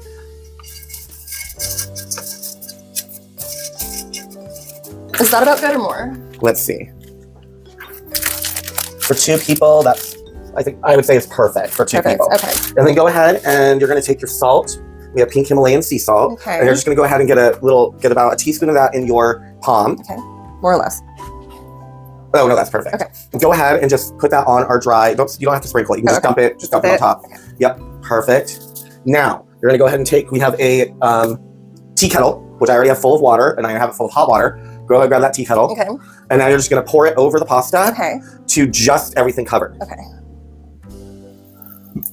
No, so everything. Just pour, and just pour it until everything is evenly covered in water. Okay. So keep pouring. Just keep pouring. Keep pouring. More? Let's see. Yep, a little more. You want to make sure it's all completely submerged. Okay. So keep pouring. Perfect. Okay.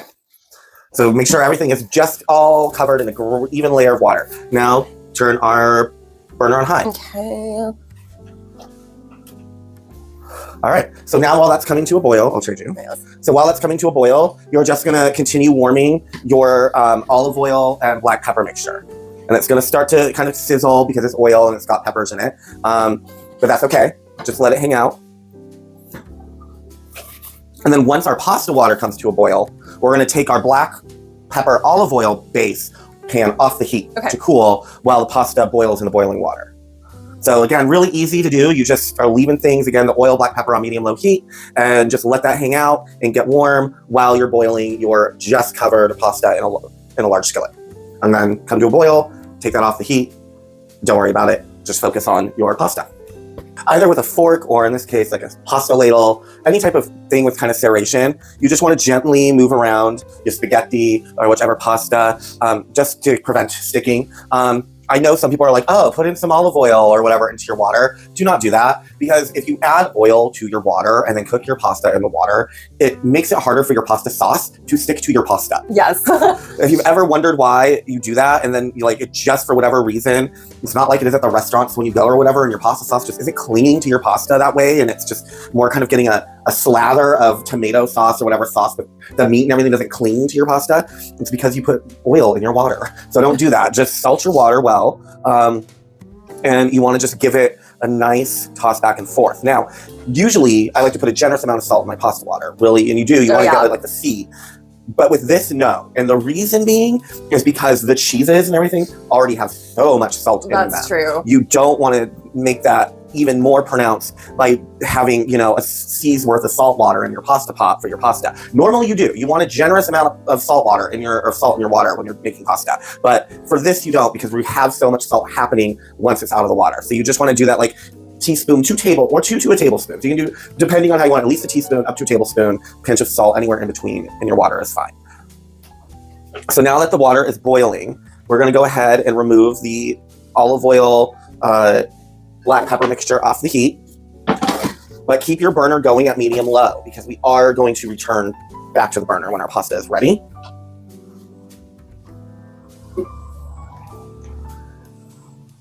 Once your pasta is done, you're going to go ahead and bring your oil and pepper infusion, I don't know why I said it like that, back to your medium-low pan.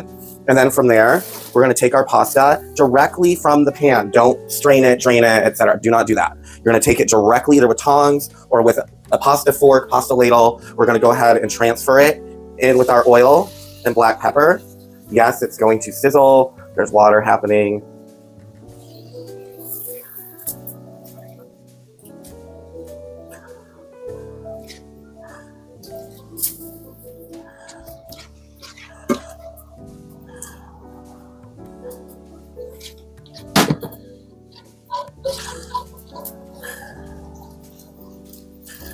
Make sure you get all of your noodles out.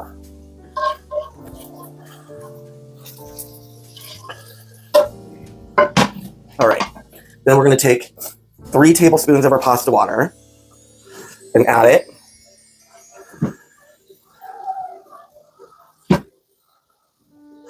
Although I did like half a teaspoon on the second one, so we'll just go ahead and take care of that. Okay, reserve it on the side in case you need more to get it liquidy.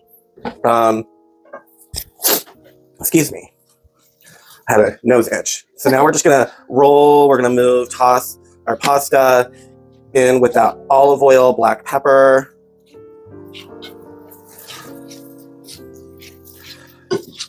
Get it all nice and coated. At this point, bring down your heat to about lowish medium, more like on a 1, so not low, but right after low. The next one higher.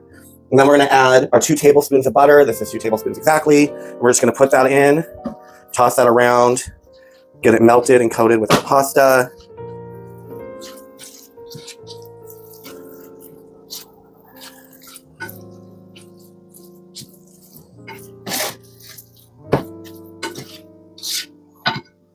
Switch to tongs because that'll probably make my life easier.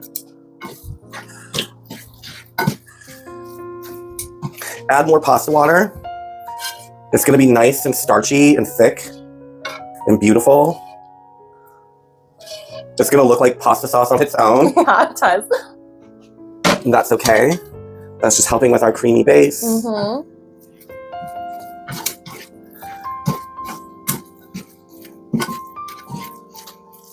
All right. Now, this is when the courage of our convictions begin to happen. Exactly. As Julia Child would talk about when flipping anything in a pan. So we are going to add our cheese mixture of, in this case, Parmigiano Reggiano and Romano, traditionally Pecorino Romano. And again, just add about a teaspoon or so, pinch of salt extra if you're doing Parmigiano Reggiano instead of Pecorino to get that salt level up. All right, so now we're just gonna start adding the freshly grated cheese to our pasta. And we're about a 1/4 cup of each. And start stirring vigorously, getting it all mixed, all coated. You don't want it clumping. Remember, we don't want it to clump.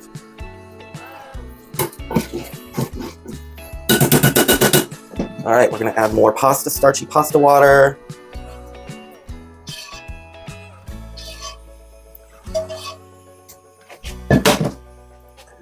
Get that stirred in, building our sauce. Yum, yum, yum. Mm-hmm.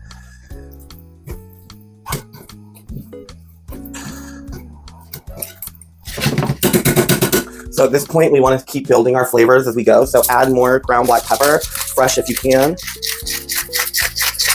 Remember, this is all about the cheese and the pepper.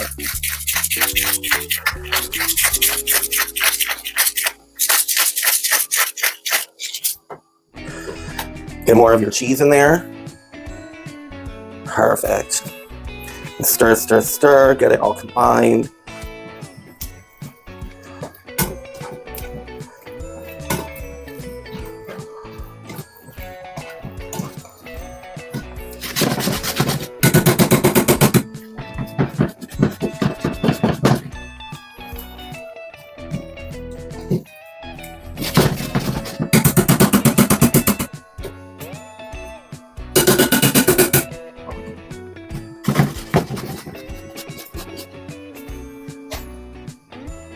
Now bring your heat down on low.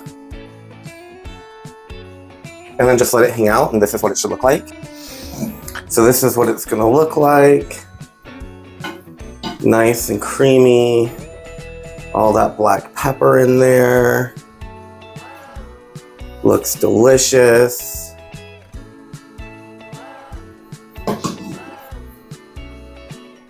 Now at this point, that's how you would dish it up, and you could garnish with some parsley, more cheese, etc. Or you can, at this point, I mean, traditionalists, purists, Italians, Romans, cover your ears. Don't lend them to me at this point. But at this point, if you wanted to add anything to this, this would be the moment. Because it's the holidays, we have just some white truffle oil. Just gonna add that additional earthiness. Now, people can be very liberal with this, and you should not be. A little bit of white truffle oil goes a long, long way. So do about a teaspoon right in.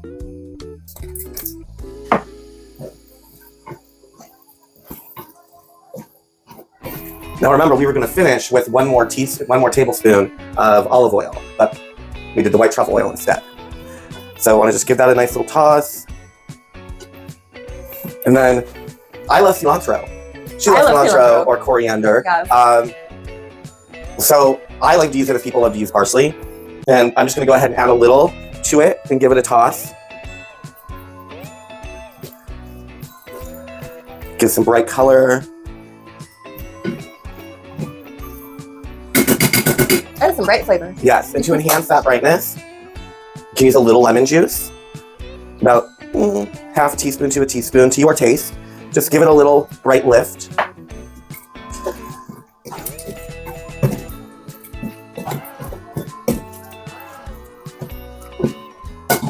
Finish with another grate of pepper.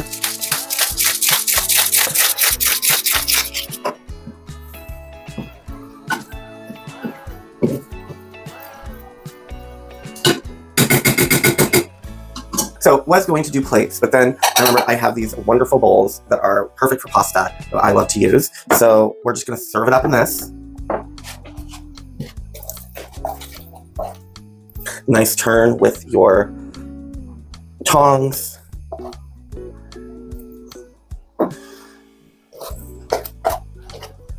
Excuse me.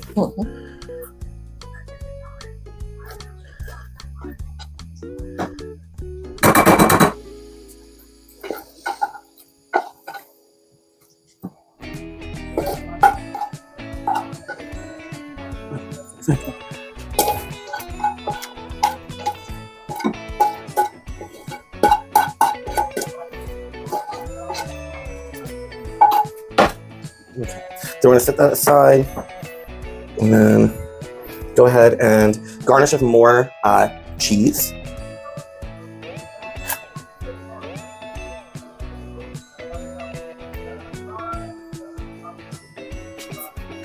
More fresh black pepper.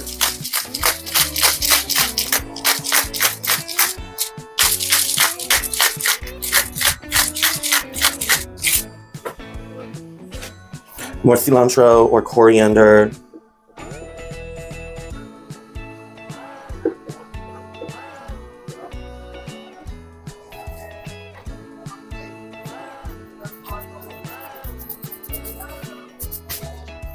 All right, and so then there you have it.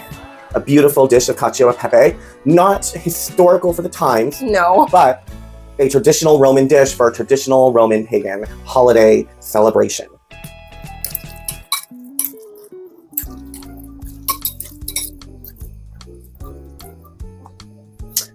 As the Italians would say, Buon Natale and Io Saturnalia. Io Saturnalia. Mm-hmm. Yes.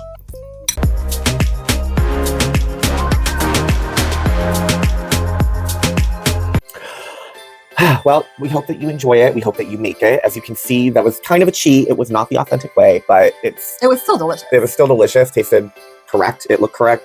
And it was a hell of a lot easier. So sorry, as we said in the segment, sorry, purists and Italians and Romans. We know it was not the traditional way. We know we kind of cheated. But who cares? It was worth it. You guys make everything complicated. It always looks simple, but it's never simple. That's why your food's so bad. So let's see. Next, we have quite an adventure. We do. We had the privilege of going to, as you know, with the HEKA-TEA Sickle Festival.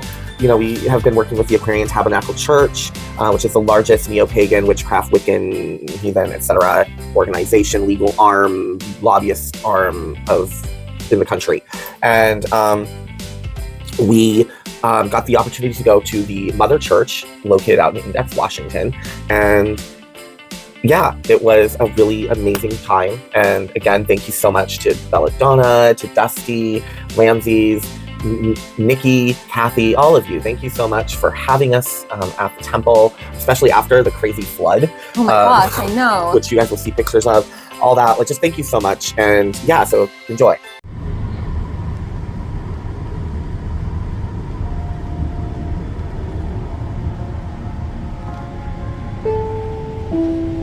Now, enter Able Lane. Doors to my left.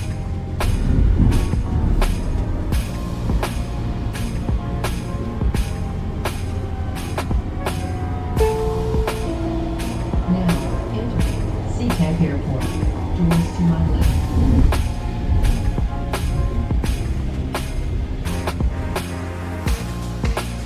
We are here at the Aquarian Tabernacle Church's Motherchurch. It's really dark, so there's not much we can really see at the moment. But we just really wanted you to hear the rushing Snohomish River.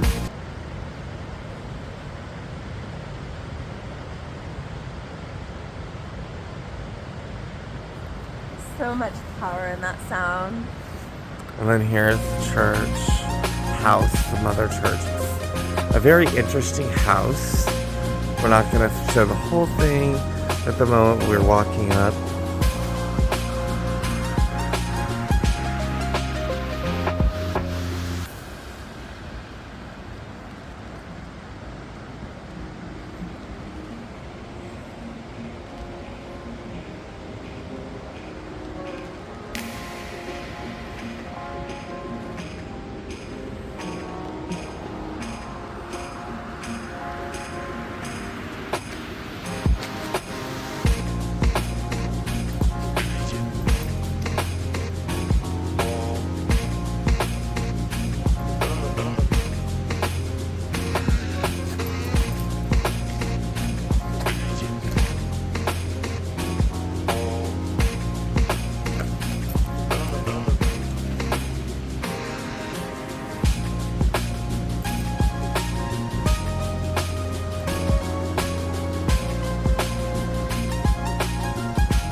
Okay, so our water is the best goddamn water on the planet. It comes directly from under the mountain. It does not go through a treatment plant. It's the water that all of Index drinks. Okay. But we have people that come here that say that it cures their fibromyalgia while they're here drinking it. It's just very healing. It comes right out of the tap. Oh, there's absolutely no fluoride. So drink up. Right. Well, you can get it out of the pitcher in the fridge, but it's also just fine right out of the tap. Use your eyes.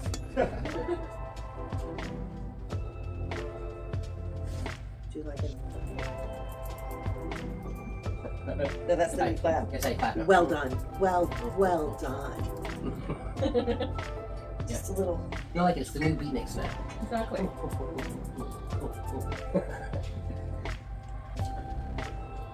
One of the old guards of Alexandrian witchcraft, Amy Ravish, aka Gypsy Ravish. From Salem. Yeah. Salem witch. Oh yes, I'm familiar with her. She was like, "What are Dusty's pronouns?" And Bella said, "Oh, he doesn't use whatever." And I heard from the side part. I said, she said, Bella said he doesn't care what you call him. And I said, I want her to call me Fresh. Because the first time I ever met Amy Ravish, I made some kind of cheeky joke. Yeah. And she looked at Bella and went, Fresh. I was like, yes, my life is so good. I've got old guard fucking Alexandrian witchcraft smirking and calling me Fresh. I said good day, sir. I got pantsed by Janet Farah. That's true story. Really? Kilt checked. I got kilt checked by Janet Farah. True story. She blushed. She did because I'm as much of a dirty old woman as she is. Yes. She said, she was soft. She had had quite a few little Sutter Home bottles. Janet drinks. And that day she had it. And she went, are you wearing this correctly? And she lifted my kilt while she was sitting in a chair and I was standing. So she got a face full of wing wong. I'm getting a face full of wing wong right now. I can't see. On the Aphrodite altar. Oh my God. It's like literally pointing right at my face. That is a very sacred mirror. I love your guys' tree. Thank you. Isadora came up and put it up last weekend. Oh, Miss Lindsay. Yeah. She's in charge of decorating. yes. We got a bunch of Christmas presents upstairs. You gotta look. This whole week has been us going to different places and doing Christmas shopping because we couldn't be here. Couldn't be here working. So we went on a 22-mile road trip, hike up into the mountains on the Olympic hot springs on the peninsula. Mm-hmm. And getting 11 miles into the woods where people are not at Right. was really powerful. I bet. It sounded really cool when you said you guys were doing that. And It so was fun. there's this place up the road where they called it the washout, where the road had washed out. And you go up there and it's real apocalyptic and it's very, there's not people here kind of energy. Yeah. And it's really awesome.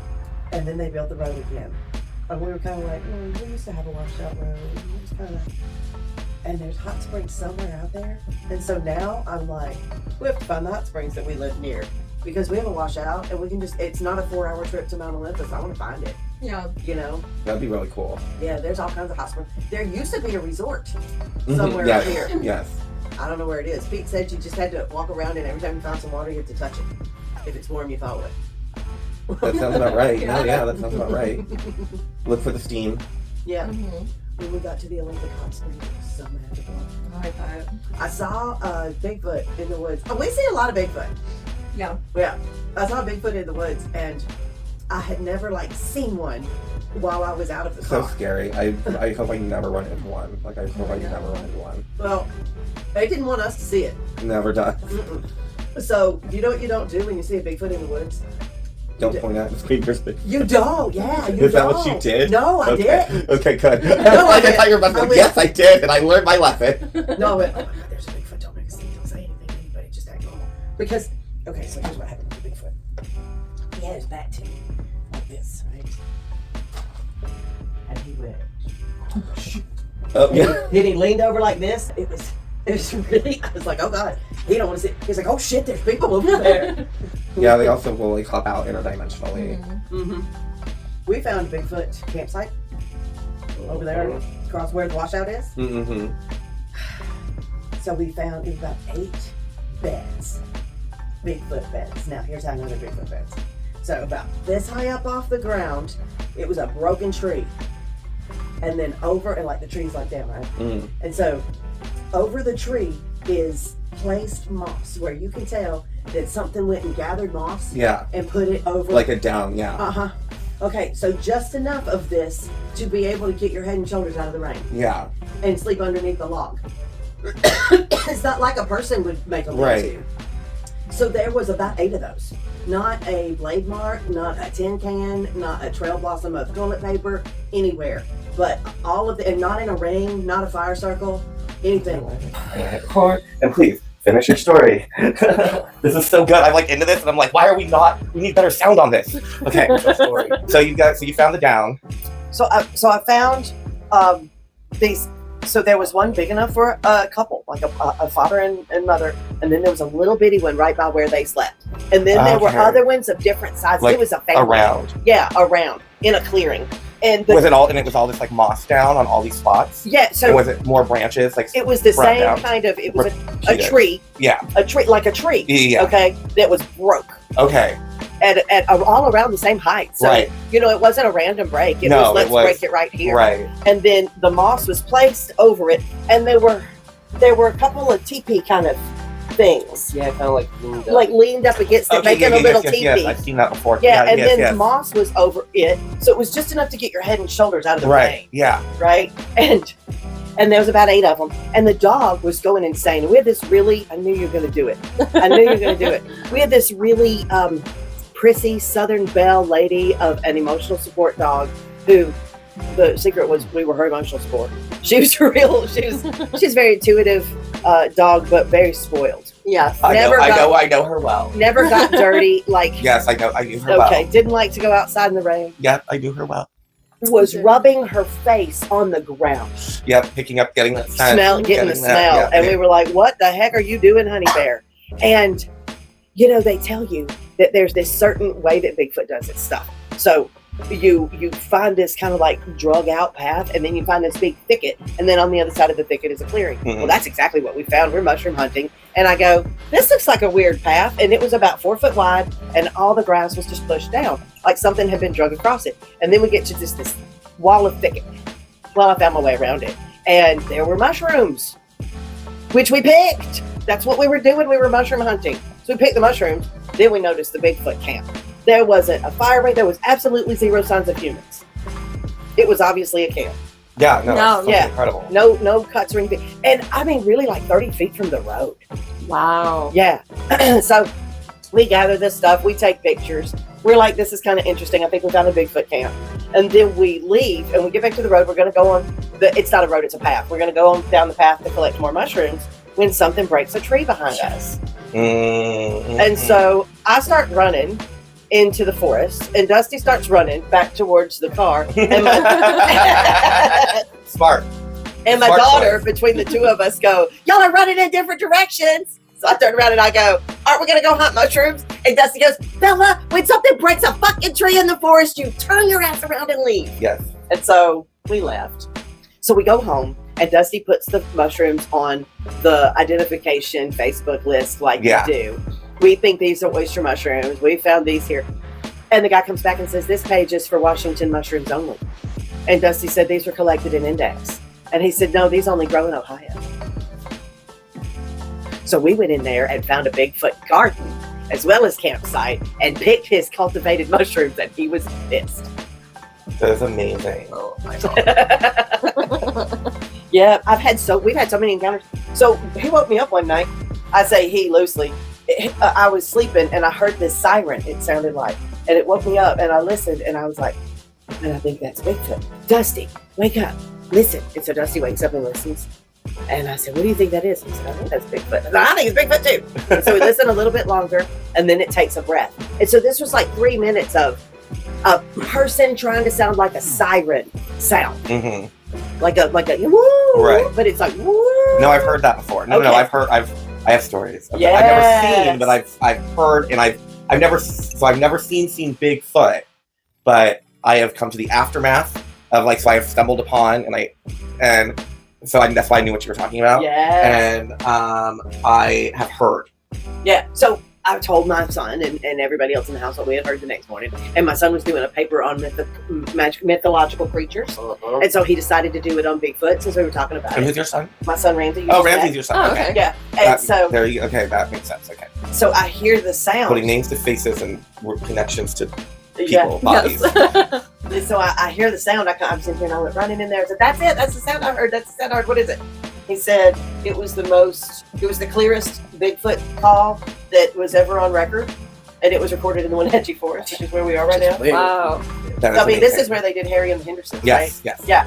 So we've been walking and had to throw rocks at us. You know, Yeah, I know. Yes. and yes. make a whoo. Yes, sound. I know that well. Yeah. We both have. Woo! Yeah. I'm like, what the fuck? That is not an owl, right? Yeah. And things like that. It's so we're in here one time and we hear this whoop whoop on the Yep. bridge, and we're like, is that a person? No. What's going on? And so we go out there and listen, and then we hear it sounds like it's coming from the middle of the river, which is a sandbar, but it's winter. Yeah. And you can't get there. I mean, that's not an easy place to get to, the middle of the river. So then we hear another call coming from downstream, same time. And we're like, holy shit, they're talking to each other. Yeah. And then this guy starts calling back. Yeah. And so, and so they start talking to him. Yep. That'll happen. And so I make him stop and go up on the balcony. And when he stops, Bigfoot starts growling at him. Whoa! Whoa! And so Dudley's like, whoa! Like, you. And of course, we called one of Oh my the gosh. native elders, and dude was like, "You better not ever do that. They'll come and like hit your house and shit." When I came to the mysteries, I was doing the mysteries over on the East Coast, Mhm. and so I was like, "Yeah, do these, yeah." And they were like, "It's different." I was like, "Yeah, whatever." You know, they're like, "No, really, Bella, it's different. Like this is connected to ancient Greece, and I'm telling you, it's different." And so I was like, "Yeah, okay, so let's go see this. Really cool." And I was blown away, and it was definitely different. But I didn't really get the layer of how much different it was until I started producing it and being a vessel and stuff like that. And so when I say that's Hera's fan, I mean, what I'm saying is that belongs to the goddess Hera. And every year she uses that in the mysteries. And the vessels are not, they're not human. I mean, like they're physical bodies, but Yes. they are gone. Yes. Right. They're being Yeah. It's written. full embodiment. Yeah, they're Yeah. being written. Yeah. Yeah. And it's on a level that I've never seen anywhere else.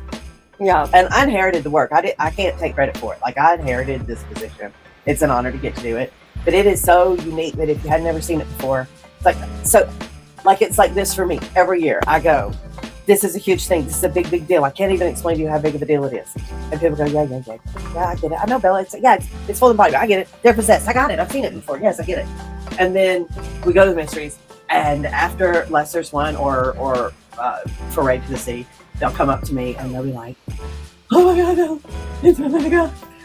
Why didn't you tell me? Why didn't you tell me?" And I'll go, "Didn't I tell you?" And I'll go, "Yeah, but I didn't get it." I didn't believe So it's like, there's no way when they say it's inevitable, you can't explain it. You can't fucking explain it.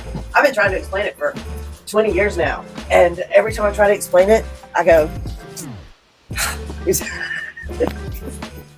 if people understood what was happening, it'd be like Mecca. We are super excited for bed We when are. that time comes, but we are having an amazing time talking about that. But you guys don't need to see anymore.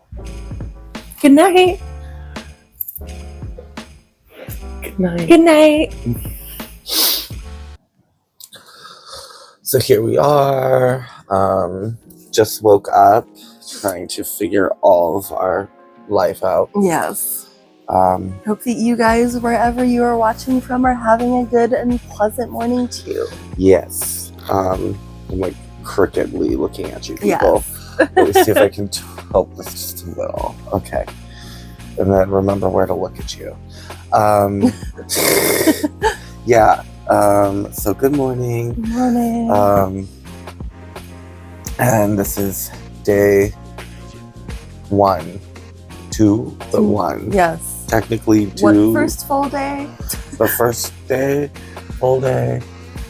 And we're gonna be checking out the church and the grounds and All of them. all the fun and hanging out with Bella and Dusty and the gang more and learn more about about being here and what they do here and plans, and we have conversations about plots and devices and machinations and jump sticks. I don't know. Broomstick. Broomsticks. Jumping a broomstick. Jumping a broomstick. Now we're just gonna say random things because we're tired. Yeah. But yes, magic times. The rivers rushing and loud and Oh, she is so beautiful. really pretty. You can Mhm. kind of see it through the part. You can see it through the window. Yeah. And yes, glory, glory, glorious. Oh, glorious. yes. Absolutely. So yeah, we're gonna go. Hopefully, use the bathroom. Yes. This is like making me look like I have a lazy eye. Like Oh my the way gosh. I'm like my eyeballs are here. I can't look at any of you properly. Yeah, so for all I know, I'm not looking at anything. But yeah, so we'll take you along for that, obviously, and the whole day. Minus the bathroom. of Minus course. the bathrooms, because that's not this kind of show. No. Yeah, so good morning, y'all. Thank you, and we'll keep you posted through the day.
And then just kind of follow behind me so that way it's...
Papers, Dusty. Yeah. You found them. You found them. You really found them. Yeah, look.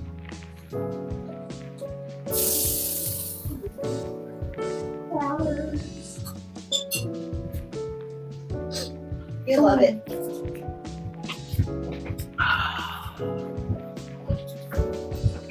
What color flowers would you like? White. Do you want me to make white flowers for real? Yeah, why not? Okay. The John F. Kennedy rose out back, one of the prettiest roses in the whole garden. Well, you can stick this in. Oh, we're fighting. I'm sorry. What can you stick up? You can stick this in the red food coloring, and it'll pull it up like that. That's why I was thinking we should color it. But you know, if we're fighting, we just use your blood. Yeah, that tracks. That tracks.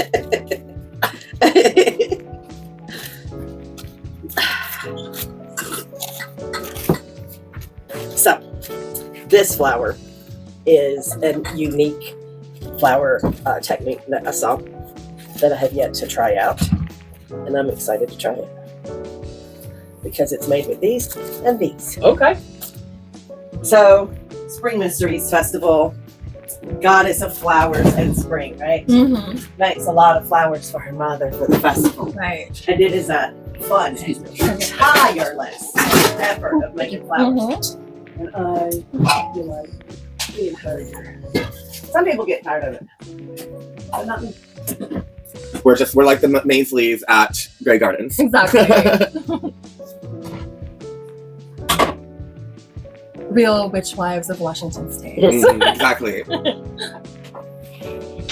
Real witch wife, home is Yeah.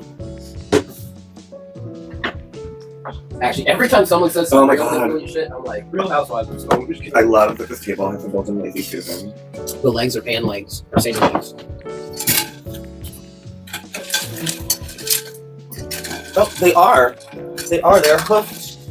Oh my goodness! Wow. And these are the knees. Yes. Yeah, No, I I see it. know, We see it. yeah. Yeah. No. We see it. So my Is that question is, can you mistaken? eat garlic? Yes. You all vampires. Okay. Look at that. Don't that look like it's gonna look pretty when I Oh yeah, it's gorgeous. Love that blue. These are gonna go in hair shrine. As they should. I'm making her flowers first. I've got a bunch of little gold roses in there. Well, at the end of the day, the whole story is Tyra Scommos. Yes. Hera is the main character. She just doesn't have all the lines. She doesn't need lines to do it. That's right. That's the truth. So tell us about all the anime-esque illustrations of the deities that we are everywhere on pillows and stickers. Is that from a particular site or one of the member? Those are actual ours. So those are called Lil Olympus. arts? And we have, decades of pictures from the festivals. And we got an artist on Fiverr to work with us and turn all of our pictures into chibis. He took all of the catalog and then made each god off of the pictures. Oh, cute. And so some of them look more like other deities than others. Right. So for Christmas, how many people? Yes. Do you expect? Like, do you get, or is the industrial sized kitchen more of like from a heyday of this place back in the day and not so much current? No, we have. We fill the place up. We just had an open Thanksgiving. Yeah, we fill the place up with people. People come out here. Mm-hmm. Yeah, they have for 40 years. And we have private events now. Yeah. Because we just don't trust. But yeah, before everything got crazy, we had First or third Saturday of the month. Events here. Oh wow. every month. Yeah, And it we just do it at the Carl Gibson Center now because I am concerned about the safety of. For sure. Well, and It's people more have been accessible. asking us to do something on the bus line for Right. years. Something more And so we accessible. finally were able to secure a place on the bus line so that people could come out here. So that's where I'm at. We reach over 300 people a week now, where we reach 15 people a week. And it helps people learn about the school. It helps people learn about Spiral Scouts. It helps people realize that there is a serious community here. It's not just playing around. It's actually here for them. And it cannot be understated that we hold 60 to 80 vendors' livelihoods in our hands. Like, we help them have a livelihood and pay their bills and feed their kids. That's Mitt Romney said it. And I don't like Mitt Romney, but you can't discard when someone says something true. And what he said is, poor people do not understand what we are doing. We are job creators. And without us, there's not them. Now, he's not entirely wrong in that statement. And so what it helped us realize is what we had to do for our community was build jobs. You're not wrong, Mitt. You're just an asshole. You're not wrong, Mitt. You're just an asshole. That's right. So since we heard him say that, it has been very important to us to make opportunities for people to get ahead. Mm-hmm. Yeah, we've just started paying attention to what people are complaining about. What are they saying they need? They say they need houses. Yeah. So we've started Affordable Ministry. They say they need food. We make food banks. I really would like to have a charity for children, for an orphanage. For children to be able to find pagan parents, because God knows you don't want to send your child to a. We were this close to starting a pagan adoption agency. We had almost everything in place without them. Well, you just have to have somebody that's real dependable Mm-hmm. to do it. Because we can build anything. Yeah. Anything on paper. Yeah. The ATC just has that ability. It's pretty unique that way. So if someone comes up and says, I want to start a pagan adoption agency, we can make paperwork, we can make it a legal entity. Sure. Can you run it? Right. Right. But that's how we got Pagans in Need. Right. Pagans in Need is in Michigan and has actually branched out to have multiple different branches of Pagans in Need helping feed people. Mm-hmm. And it's how we started with the press. It's how Spiral Scouts got started. It's how Wolfenstein got started. It was just someone had a need, Necessity. and the ATC has the ability to make paperwork. Same So way. you saw the bush house when we came into town? Yes. That big. Yes. The B&B or whatever, the inn. Yeah. So that came when so it fell into disrepair and it got sold and they gutted it. That was part of the gutting. Oh, nice. And so Pete bought it for like $1,000. And how long ago was that? 25 years ago or more. But $1,000, that thing was 18 grand new. Right. So yeah. plus it has the hood. It's straight out from a restaurant. I You can clearly love that see it straight out of a restaurant kitchen. So Yes, I assumed.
Okay, so next up, we got the opportunity of speaking with Lady Adis Laveau, and she is the CEO of Spiral Scouts International. Now, Spiral Scouts is the 4th largest scouting organization in the world. Yes. So you've got Girl Scouts, Boy Scouts. What's the third one? Eagle Scouts, yes. And then you've got Spiral Scouts. Now they are a scouting organization kind of geared toward people who are polytheists, who are pagan, left-hand path, although they accept all children. Yes. You do not have to be of the pagan faith to have your child be a Spiral Scout. No. Which Adis explained to us while we were speaking with her. Yes. And that was really interesting because I did not know that. Yes. Also, along with more information of how you can get involved. Yes. So here you go. Please state your name for the record. Hi, I'm Lady Adis Laveau. I am the CEO of Spiral Scouts International. Awesome. And if you could please let everyone know what exactly is Spiral Scouts. So Spiral Scouts came from a vision of making, as opposed to other scouting programs where they are making soldiers or happy homemakers, our idea is training the future stewards of the earth. And so that is what we do. We do a community service, campouts. Youth learn basic survival skills, as well as things that they don't teach in school, like personal economics. That is amazing. How many chapters do you have? We have 30 in the United States, and then we have several worldwide, including in Australia and England and Canada. Wow. Wow, so very far-reaching. Absolutely. Oh, did you want? No, that's okay. I'm like, oh shit. I can enunciate. How long have you been with Spiral Scouts? I started with Spiral Scouts as a volunteer with my local charter in Houston in 2011. Okay. And in 2017, I became VP, and I became CEO in 2019. And what brought you out here from Houston? So I grew up on the West Coast, and I graduated from Western in Bellingham, Washington. And so after graduation, I moved to Houston because they had lots of positions for teachers. And then the economy bottomed out, so I ended up getting my degree in business. And so that is amazing. That is amazing. Not the bottom out of the economy part. Obviously. No, obviously that's not great. No. And what are some of the things you love most about Spiral Scouts and working with Spiral Scouts and for Spiral Scouts? So my favorite thing about it is the fact that I can play with children and have them learn things, and I get to learn things, and we get to support each other, and I get to watch them grow. So it's like when I was getting ready to have kids, I wanted to have like 5 kids, right? And that's not really logical in the world, I couldn't really manifest that. But then as I started becoming more involved with Spiral Scouts, I realized I don't have to personally have all the children. I can just hang out with all the children and teach them how to interact with each other with respect, and teach them about personal responsibilities and social responsibility and the environmental responsibility. So for example, here in Washington State, is there just one chapter, or how many chapters are there? I believe there are 2 charters here, one on the west side and one on the east side. Yeah. So what we tend to do is do things together as much as possible. Kind of like a jamboree. Yes, exactly. So each state in the union is its own tribe, and so there's a tribal coordinator. I'm the tribal coordinator for Washington State, obviously, and so we help people that want to start charters. We also have an online circle. So if you don't have anybody nearby, you can join that, and they meet once a month online. Oh, that's really cool. That is really cool. What is a typical scouting trip like? So we usually will have one meeting a month, and so during that meeting, the scouts are the ones who pick what we do.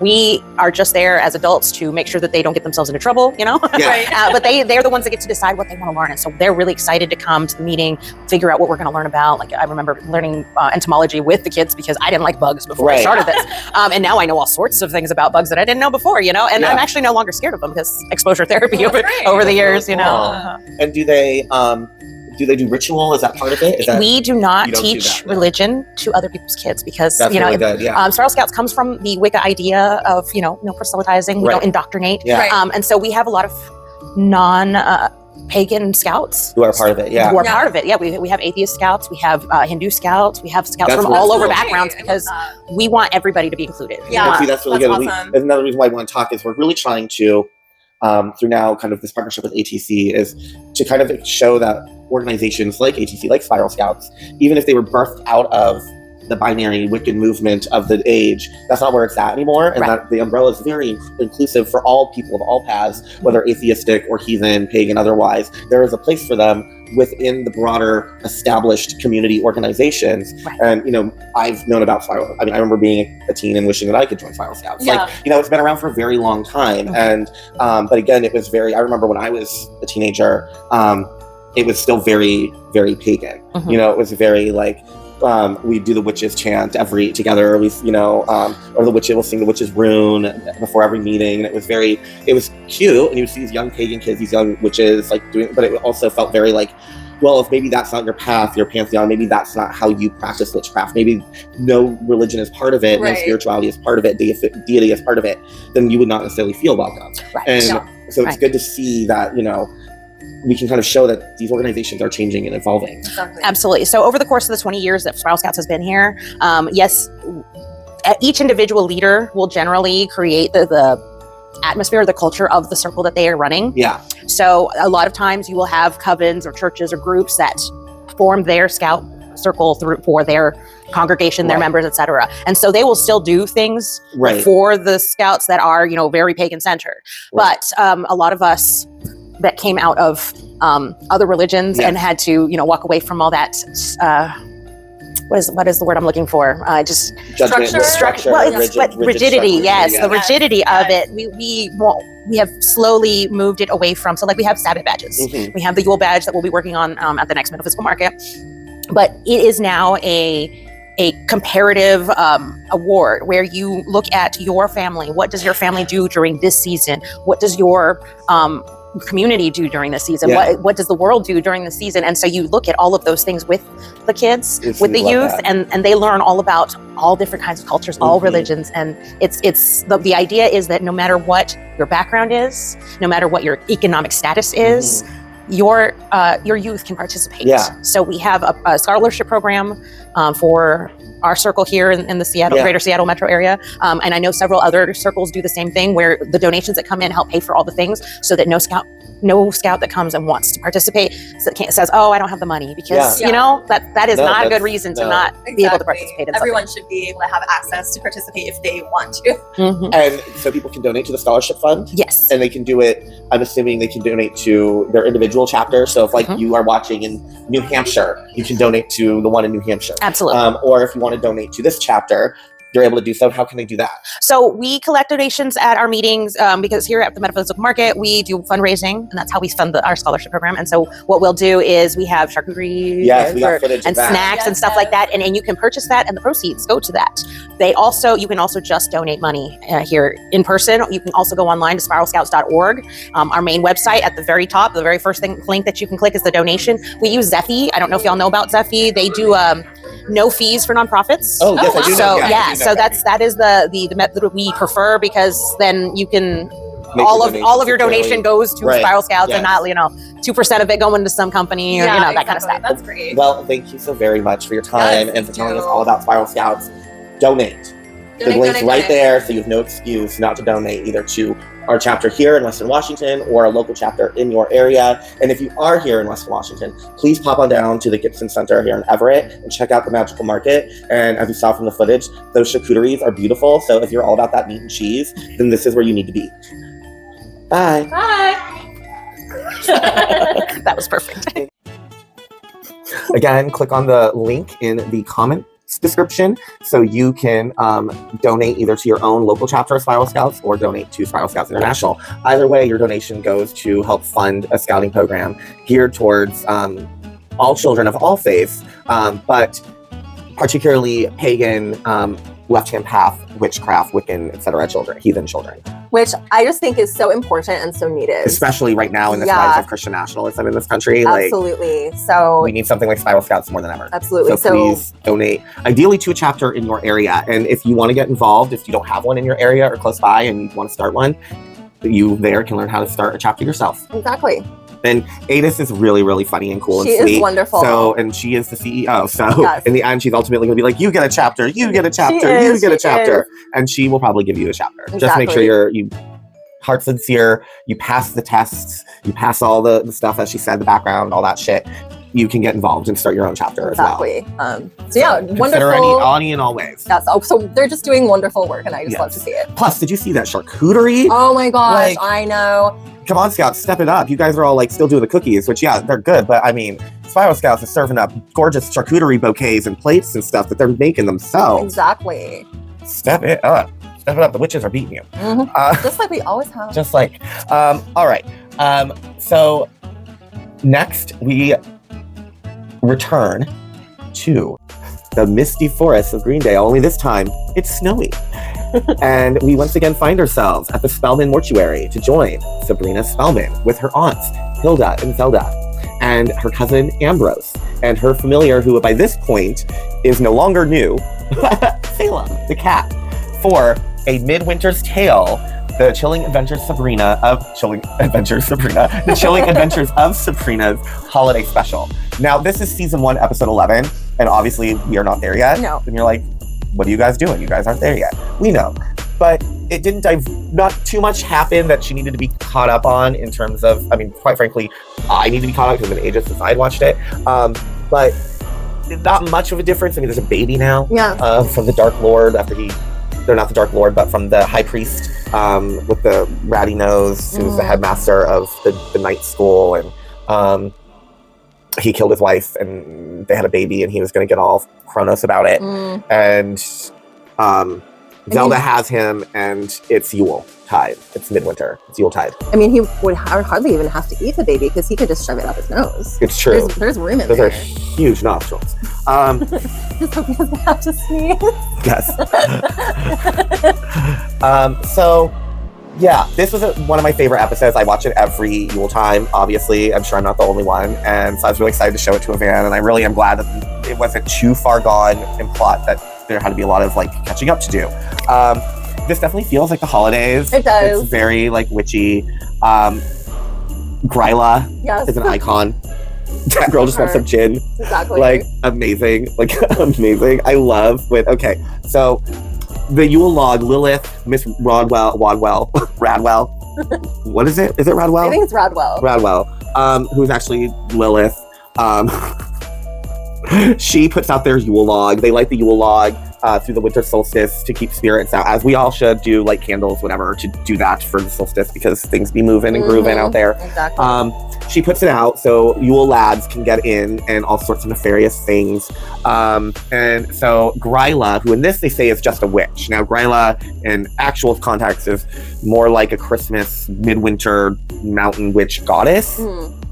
Child spirit, collector of children. Yeah. But anywho, they have to call her to come get the Yule lads who are just causing all this mayhem, and they have to invite her in, and there's a whole like a formal invitation way of the greeting and how it needs to be done, permission to be let in. Kind of how in Wales, the Welsh, that goat, I can't think of the name of it right now, but the goat, they do this year with the goat skull and the sheet, and they go and they sing, and you have to like trade bards limericks back and forth and outdo, and you let them in. I do know what you're talking about, but I also know that I cannot pronounce the name off the top of my head. Yeah, no. But if one of you remember, please, I mean, I will see it because I watch Christmas documentaries all the time, so I will probably be reminded of it tonight. But yeah, I like Christmas documentaries about Christmas and all things Christmas, and they're great.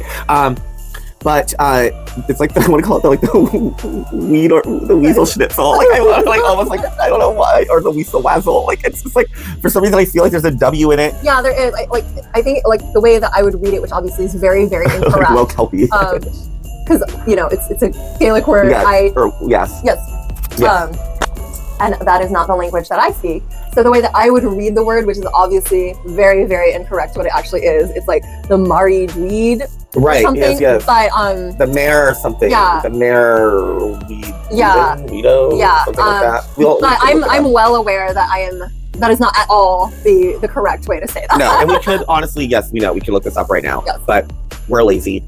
You know hopefully know what we're talking about. We mean no disrespect. It's just, we don't want to Google. We want to make this film. So but that's kind of like felt like that. Yeah. And but it's funny, she comes in and you have to offer her something, a gift, to trade in exchange for her to get the Yule lads out. And so they have baked goods, like holiday cookies, etc. And they're like, would you like this? Would you like that? She's like, what have you to offer me to take my Yule lads? And they're like, well, we have these chocolates here, these cakes here, this here. What would you like? She's like, you got any gin? and then Zelda is just like, oh, all right. And like turns and like stalks off with her cigarette, and it's just so iconic. And so yeah, it's my favorite part of the whole thing. Gryla is an icon. Her makeup is so like hair metal 80s. Yes, I was gonna say, like, she looks like she stepped out of a Sex Pistols concert. Yeah, it's just incredible. Yes. And in the meantime, Susie, who at this point still is a lady, is a little elf boy named Sprinkles or Jingle Bell or something like that. And he's working at the pharmacy, the drugstore, and I guess Susie has been wanting to play Sprinkle or Snowflake or Jingle Ball, whatever, for like the longest time, and finally gets chosen. And it immediately feels very like, I don't know, like after school special in a dark way. Yes. And you're like, you already are like, this pharmaceuticalist, druggist is a dirty man. Yes. You're like, oh, girl's about to sample some grape soda, if you know what I mean. Yes, some Jesus juice. So turns out, yes, it's a lecherous, dirty demon who loves to encase beautiful boys and girls, beautiful children, deliciously beautiful children, the most pretty, the most beautiful little children, in wax, where they are still like alive apparently, or at least their souls are still trapped, so they're still cognizant, so they're still emoting, but they're actually like dead because they're in wax, but like their souls are also trapped because it's a demon. Right. And so of course it turns out that the Santa Claus playing druggist pharmaceuticalist is actually a demon who looks like Krampus. A toss between Krampus and the Jeeper Creeper. Yes. Like that, the Creeper, like kind of, you know. So eventually I guess we found out where he got those eyes. Yes. Gryla wants babies, the wayward children, the orphans, and Zelda is hiding out the baby, like we said, of the high priest for her own protection. And then the baby cries because they were like, hide the baby, because then Gryla will want the baby. All this is going on because Sabrina was like, I need advice about Harvey Kinkle because now he knows I'm a witch and he's grossed out by it. And what do I do? So I need to talk to my mom. So she has to have a seance with the weird sisters. And it's just like, it's a lot. There's a lot. There's a lot of references in this episode. So then her mom, Diana's spirit, shows up and she's like, I hold the hand of the Santa Lucia in my right and the demon Lucy in my left, and they have crowned me the queen of midwinter or whatever. Right. So the parent that was not a witch. Right. Like, and who like had her child be christened or baptized or whatever. Like, and so they have to fight for the baby, and in the end, Zelda wins the baby. Gryla's pissed about not getting the baby, but it's all right because they offer the child-killing demon to Gryla in the nick of time to save Susie from being turned into a wax androgynous elf Sprinkles. Right. And then the baby has to get sent away because Zelda's like, she's not safe with me. Yeah, it's like a whole thing. It is very unnerving to have skipped a few episodes and see Zelda go from how she was in the episodes that we've seen that we're at now, to like this very like maternal protector versus like stone cold bitch with zero feelings who kills her sister on a regular basis. Yeah. So there you have it, a themeful Chilling Adventures of Sabrina review rewatch, woot woot woot, first time watch for her this one. Thank you for the little detour into the future. We will now in next episode return to our regularly scheduled section, which I believe is episode 4. I think so, episode 4. So we will see it then. Okay. All right. So now it's time for Spellcraft Holiday Edition. So this is we're getting out of Saturnalia, but we're still gonna kind of be hanging out in the Mediterranean in like Greece and Turkey for this, ironically, while also at the same time hopping over to Victorian England and Charles Dickens. How, you might ask? Well, we're about to tell you. So, Witchy Media Review, in honor of that, which, as we said, is FX's A Christmas Carol, which this one has a little witchy slant. It does. We thought, well, if you were to do that, if you were to, let's say, be a little baneful, or maybe it's not baneful, maybe it's like a last resort wit's end for Auntie Nancy at Thanksgiving. Right. The binding didn't work. She threw the gravy on you, and then she like fucking made you think that spiders were coming out of your butthole when you went to the bathroom. Like, I don't know, it's Nancy. Like, the crazy cray. So you're like, last resort, I need to get through to her. Her hair has gotten way too big, and I need it to deflate a little. I just need it to deflate, and I need the nose ring to come out. It doesn't look good on anymore. It's not in vogue. I need to get her to stop voting for Trump. Because, you know, and rocking with the KKK. Now I'm just like trying to like pull in references to other Fairuza Balk movies, like American History. But you could create this whole story that Nancy is now like a neo-Nazi Trumper MAGA like fucking witch. Like, I could actually see it. I could too, with like an essential oils company. Exactly. Like I feel like if she was a Trumper, she would be in the administration because she loves the power. Oh yeah, she'd be like Christy No or something. Like like oh my gosh, watch me find out Christy No is a witch. Like a straight up like hardcore witch. Yeah. yes, and she's just been playing Christian this entire time. And we're like, oh, there's it. And she's like, no, and we're like, oh, she's Nancy. She's Nancy. She's like, Christina, more like Luchino. Wait, Christina, more like Manom.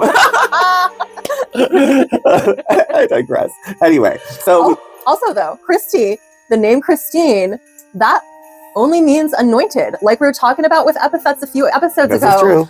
Christos means anointed. Yes. That is Jesus the anointed. Yep. The actual name Christine, Christy, or any of the variants, they don't directly have anything to do with Jesus. No, and that's the thing too, is Jesus was anointed, nothing about him being the savior. Exactly. Savior was Sotira, specifically, especially HEKA-TEA Sotira. Like, there was, so you have this idea of the All-Mother as having an epithet of the savior, and there were other deities who had it, obviously, including Juno. And Zeus, of course, Zeus, as well. yes. He had Zeus Soter, and then Juno in the Roman form had Juno Sospita. Mm-hmm. And then you had in her All-Mother HEKA-TEA, in her All-Mother form, you had her as a savior. So there was already this word, there was a word for it. We don't have Jesus Sotira, we have Jesus Christ or Christos, just anointed. Mm-hmm. Which HEKA-TEA in her fucking oracle about Jesus when he was after he was crucified, referred to him being anointed and having learned, and then sharing it with people he shouldn't have and making something out of it he shouldn't have. Exactly. But even HEKA-TEA's oracle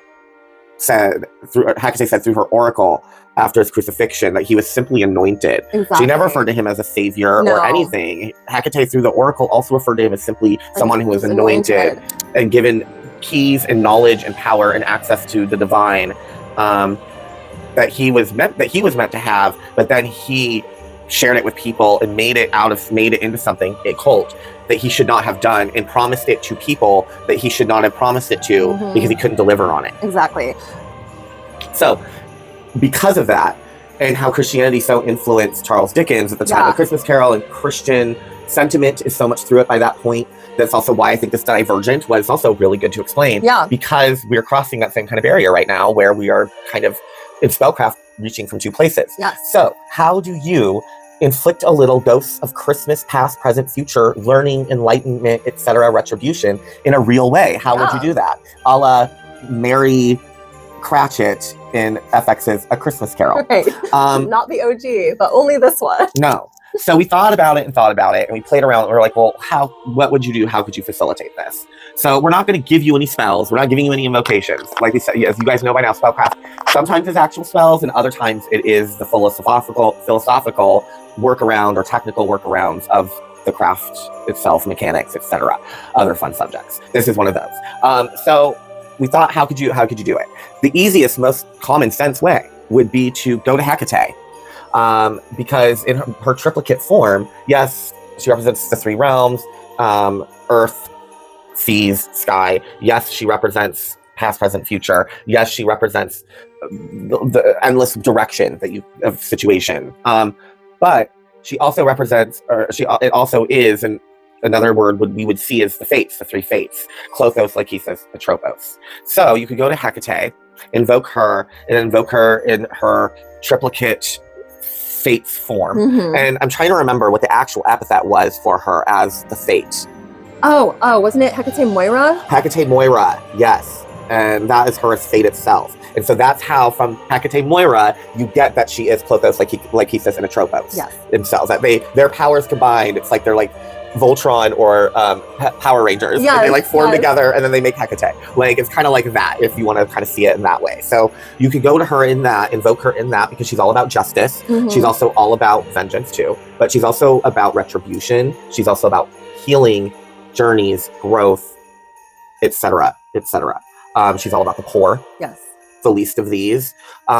She's all about these things that we see at the holidays, and this is her realm that she accesses. And if you're looking at Ghosts of Christmas, past, present, future, well, there you go. Right. So again, with the three. With the three. So you can go right in there, and magic is specific. You can tell HEKA-TEA, and then by extension, then tell Clothos, Lykesis, and Atropos how you would like them to do this. Yes. And so you just tell them basically you want them to do it Christmas past, present, future style. Like, you want to get through Annie Nancy and make her maybe remember how much she actually used to love everyone in the family and didn't think that they were all liberal, crazy, stupid snowflakes who should be shot. Like, you want her to remember that she used to delight and laugh and hug and that she cared about you guys and used to love the holidays or whatever. And you just need her to have that push. And HEKA-TEA in her nightmares, like that girl, you invoke all that shit. Auntie Nancy is going to have she's going to start getting so nostalgic and sentimental and not understand what's going on. And she's going to be flooded with like Technicolor replay memories of life. And then she's going to sit there and start thinking about the future and future holidays. And she goes down this road. She's going to think about, oh yeah, well, I'm sure my sister Janice is having Christmas dinner again this year. No, I can't go. Like, fuck them, blah, blah, blah. But then she's going to be like suddenly all overcome. And then she's going to be like, but what if like something happens and then next year Janice is dead and like or in a coma and there's no more Christmases and I no longer have a way of fixing this, and it'll just pile on and there you go. Like, or maybe it'll be dreams, or maybe they will actually show up. Maybe. And if you really want to drive the point home, have them bring her back to that Christmas that she spent in the loony bin. Yes, exactly. Missing her family. Yep. And finally realizing that she can no longer fly. Yes. But so that's one way. You could also the Wild Hunt is running. Oh yes. You got Odin out there running around, HEKA-TEA running around with the Wild Hunt. Again, you could also and especially if you've had anyone in the family pass who for them like they maybe were the glue to the family and the entire time they were alive it was all good, but after they died is when like the holiday gatherings and shit fell apart and like you can reach out to HEKA-TEA, reach out to Odin, and be like, hey, ding ding, while you're out running around, can you drop off Auntie Eunice? I need her to slap Auntie Karen and like remind her younger sister, why Christmas and family and shit is important, and that like being a bigoted, hateful, crazy cunt who wants to scream people out windows and make people see spiders and snakes out of their buttholes is not the way to do it.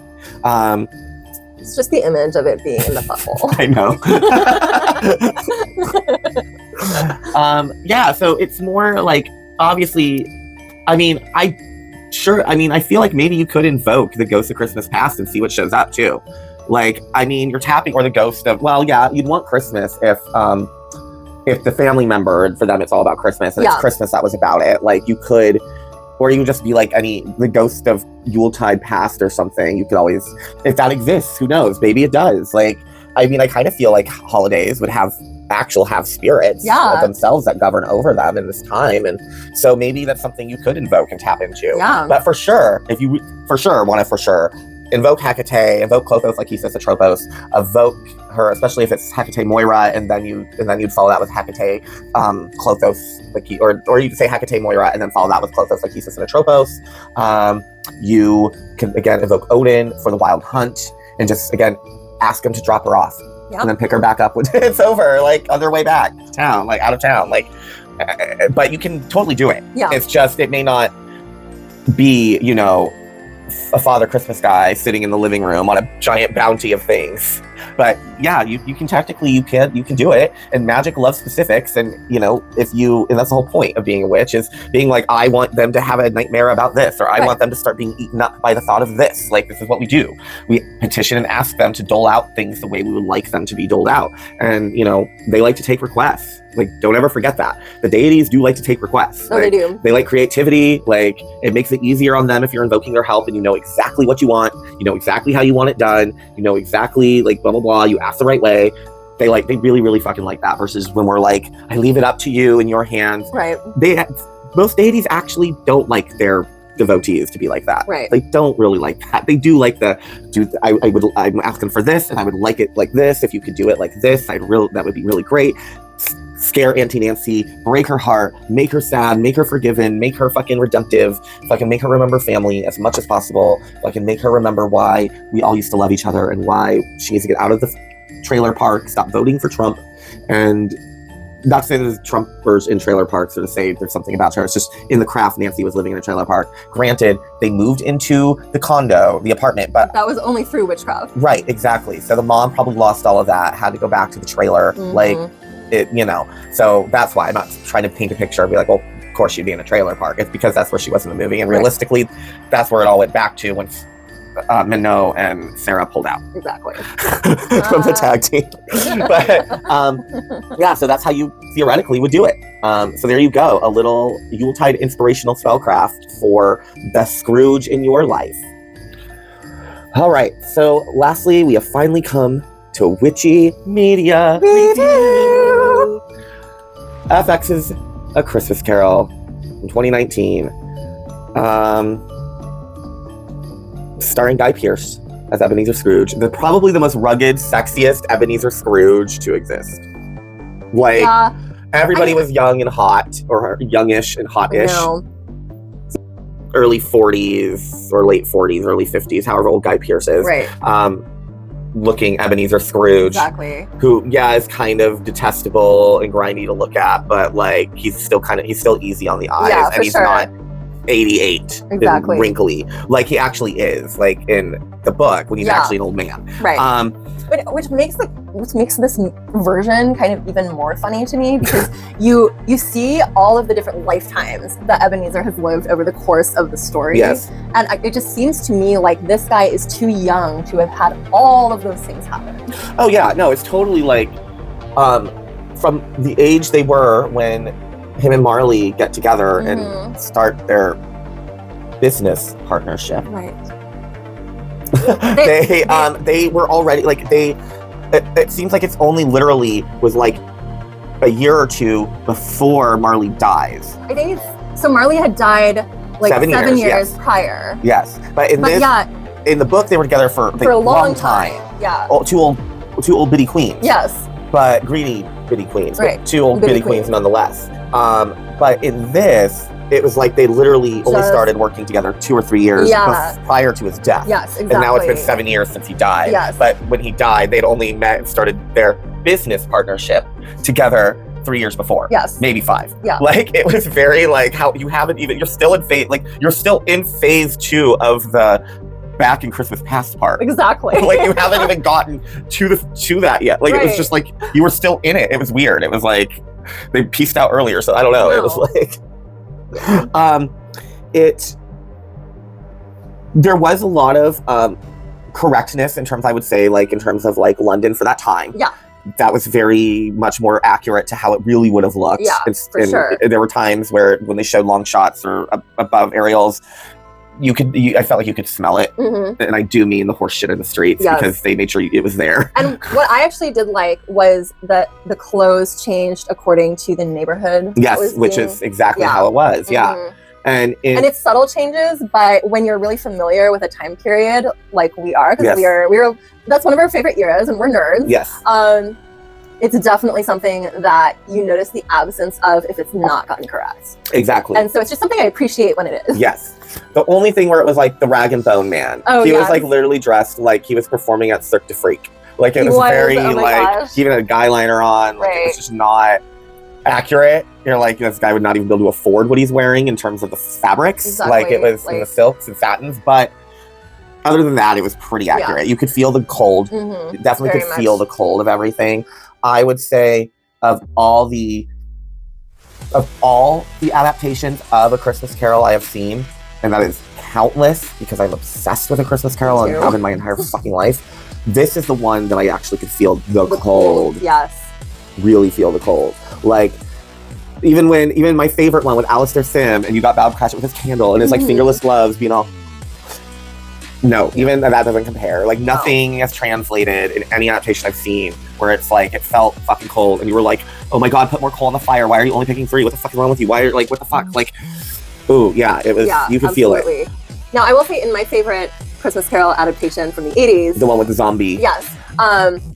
There's this one scene where I feel the cold, and that's when he's with the ghosts of Christmas Yet to Come, and you see this family like down kind of by the river, and they're like downtrodden down on their luck, and they're discussing if they are gonna have to go into the workhouse, and they're standing around this fire trying to cook some potatoes that supposedly fell off the cart, but the implication is that the dad actually stole them, but he doesn't want to admit it to his children and feel shame. Right. That one scene, I feel the cold throughout that. Yes. But do I sense it in the movie as a whole? No. No. This movie, it's as much a character as any. Yeah, you want to be wearing a scarf and gloves watching it. Like Yes. it definitely because even other but that's kind of where it all ends.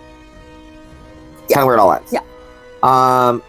Now in the end, what we find out before we get to all the other shit, in the end we find out that Mary Cratchit is clearly I want to say was like a free woman of color, but yeah, I guess that'd be accurate because there wasn't slavery at that time. But she's a woman of color, which was very unorthodox at that time, especially for a man like Bob Cratchit. Obviously, it was more for more diverse, updated take, which I have no problem with. No. But my thing about that was they almost used it so then they could use it as put it two and two together when you find out that she is a witch, Right. and that she summoned the ghosts of Jacob Marley along with the ghosts of Christmases past, present, yet to come. And there is this amazing scene where she says to Scrooge in this, and it's going to get into, again, things that just were not, But this one line from the scene is wonderful. And what is it she says? She says, I am a woman and I have such power. You will be visited by ghosts of vengeance, and I am a woman, and I have the power to summon such spirits, and I fucking will. Yes, I did love that. That was great. Yeah, and so then you end up finding out at the very end. I mean, it's like kind of right there. You're like, oh, but you don't get any scene where she's doing any type of spirit summoning, which really was disappointing because there should have been that.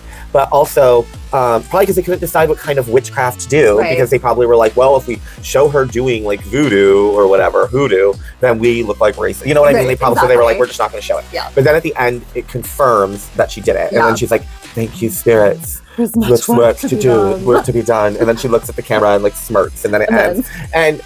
But I feel like her being a woman of color was then combined with that for you as the viewer to put two and two together and be like, oh, and then because of her race, you're like, oh, she did some voodoo. Right. So it just, that rubbed me wrong. I agree. And also, I didn't like that it just was they did things that were very out of character for Ebenezer Scrooge. Absolutely. Yes, he was a greedy miser, but he wasn't a lecherous, gross occultist. And in this, he makes her believe Yes. that he wants her to sleep with him in exchange for financial help. So he psychologically sexually assaults her psychologically, and makes her exploit herself in a time of desperation. Exactly. And then when she finally gives in to the demand, out of necessity to save her very sick child, then he comes out and he's like, I don't actually want to sleep with you. I just wanted to see if you would do it. Yeah. And it was just very unsavory and not something that, and again, we are someone, we love the novel. Yes. And we are obsessed with the story and all the adaptations. So as much as you can know Ebenezer Scrooge, we know Ebenezer Scrooge and know what kind of man he was. And he was a terrible human being. Yes. But he was not someone who did shit like that. That was very just FX, make it, shocking. And I didn't like it. Also, because of that and the coldness, it didn't feel like Christmas. No. Now, of course, in this Victorian time, England didn't look Christmassy. It actually didn't. No, it didn't. But in Dickens' book, it does. In Dickens' novel, people do decorate for Christmas. Yes. There is a tree. There is garland. There is holly.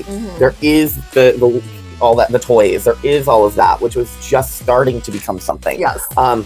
So the other movies, the other adaptations, do have a feeling of Christmas. Yes. This one, because it's more realistic to the actual times the book came out versus the world Dickens made his book to be at the time, it doesn't feel like a Christmas movie at all. No. At all.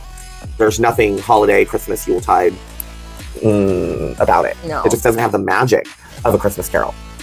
Why you loved and why we watch as a people adaptation after adaptation, year after year, decade after decade, as a people and a culture is because there's something about it that we love and that feels like the holidays no matter what. Exactly. Even if we don't particularly like the adaptation or it's not our favorite or it's whatever, there's still something undeniably holidays about it that feels it. This did not. Did not at all, no. At all. And then there's a backstory during the Christmas past sections about Ebenezer getting sexually abused at his school. And frankly, I just thought that was a very cheap shot. Yes, very much so.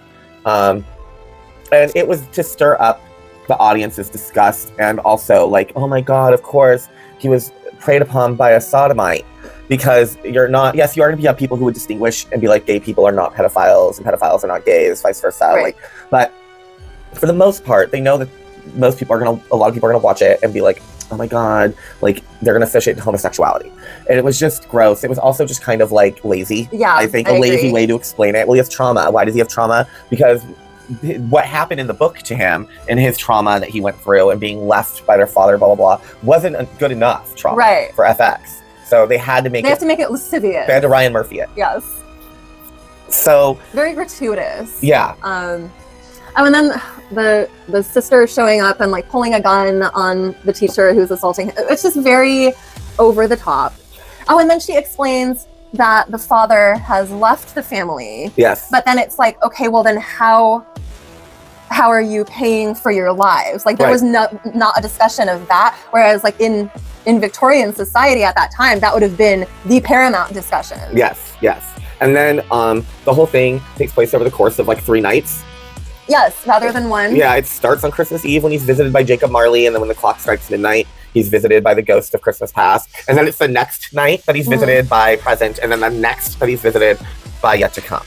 So, but then when he comes back, it's still Christmas Day, even though it started on the 24th. Yes, and they said it was going to be over the course of the next 3 nights, which would have been the 27th or 28th. It would have been the 28th, the morning of the 28th. Mm-hmm. But no, it was Christmas. No. Although could have been because they celebrated 12 days of Christmas. Could be. So, but it just, again, didn't feel right because you're just like, no, this is all the magic of one man changing completely for the better in the magic of one night. Right. That's part of it. Like, so it just lacked in every single way. Yes. And for that reason, FX is A Christmas Carol from, I think, the both of us. Yes, absolutely. It's getting a big old dark side of the lunar eclipse. Mm-hmm. It is yuck. Watch if you dare, but don't expect any holiday cheer, feeling, wonderfulness. Poop. It's done. Not going to happen. Not with this. Yeah, so no. But it did help us come up with I had never my entire life until this considered as a witch using witchcraft to do something like that. Yeah, definitely. So kudos at least to FX for putting the idea out there, because then we were able to delve into this topic for Spellcraft. Yes. So anyway, we there you have it. We hated it. I'm sure you'll hate it too. Maybe some of you like it. If you do like it, please let us know in the comments. Why do you like it? I would like to know, because we have both now watched it twice. Yes. This is a rewatch for us, and we had kind of forgotten most of it and why we hated it so much. And then we realized it was so bad that we couldn't remember because our brains had erased it. And then we quickly saw how awful it was and were reminded of why. So if you love the FX 2019 Christmas Carol 3-hour Sludge Fest, please let us know why. All right, that is it for our second annual Spelling the HEKA-TEA with Marcus and Evan Winter Solstice Special, the Saturnalia. This was a ride, wasn't it? It was. Thank you so very much for coming along and celebrating another Yule time with us. We love it and appreciate it. Truly appreciate each and every one of you. We're not going to see you again until the new year, right? No, yes. Not until January. So, yeah. So I can't believe this year is at an end already. Yeah. If you like what you see, you love the show, please don't forget to like, comment, subscribe, and share. It helps us so very much. Happy holidays. Happy all of the winter festivities. We're not going to go down that list again. No, we are Just not. Happy holidays and blessed New Year. And remember, witches, mistletoe, not just for kissing.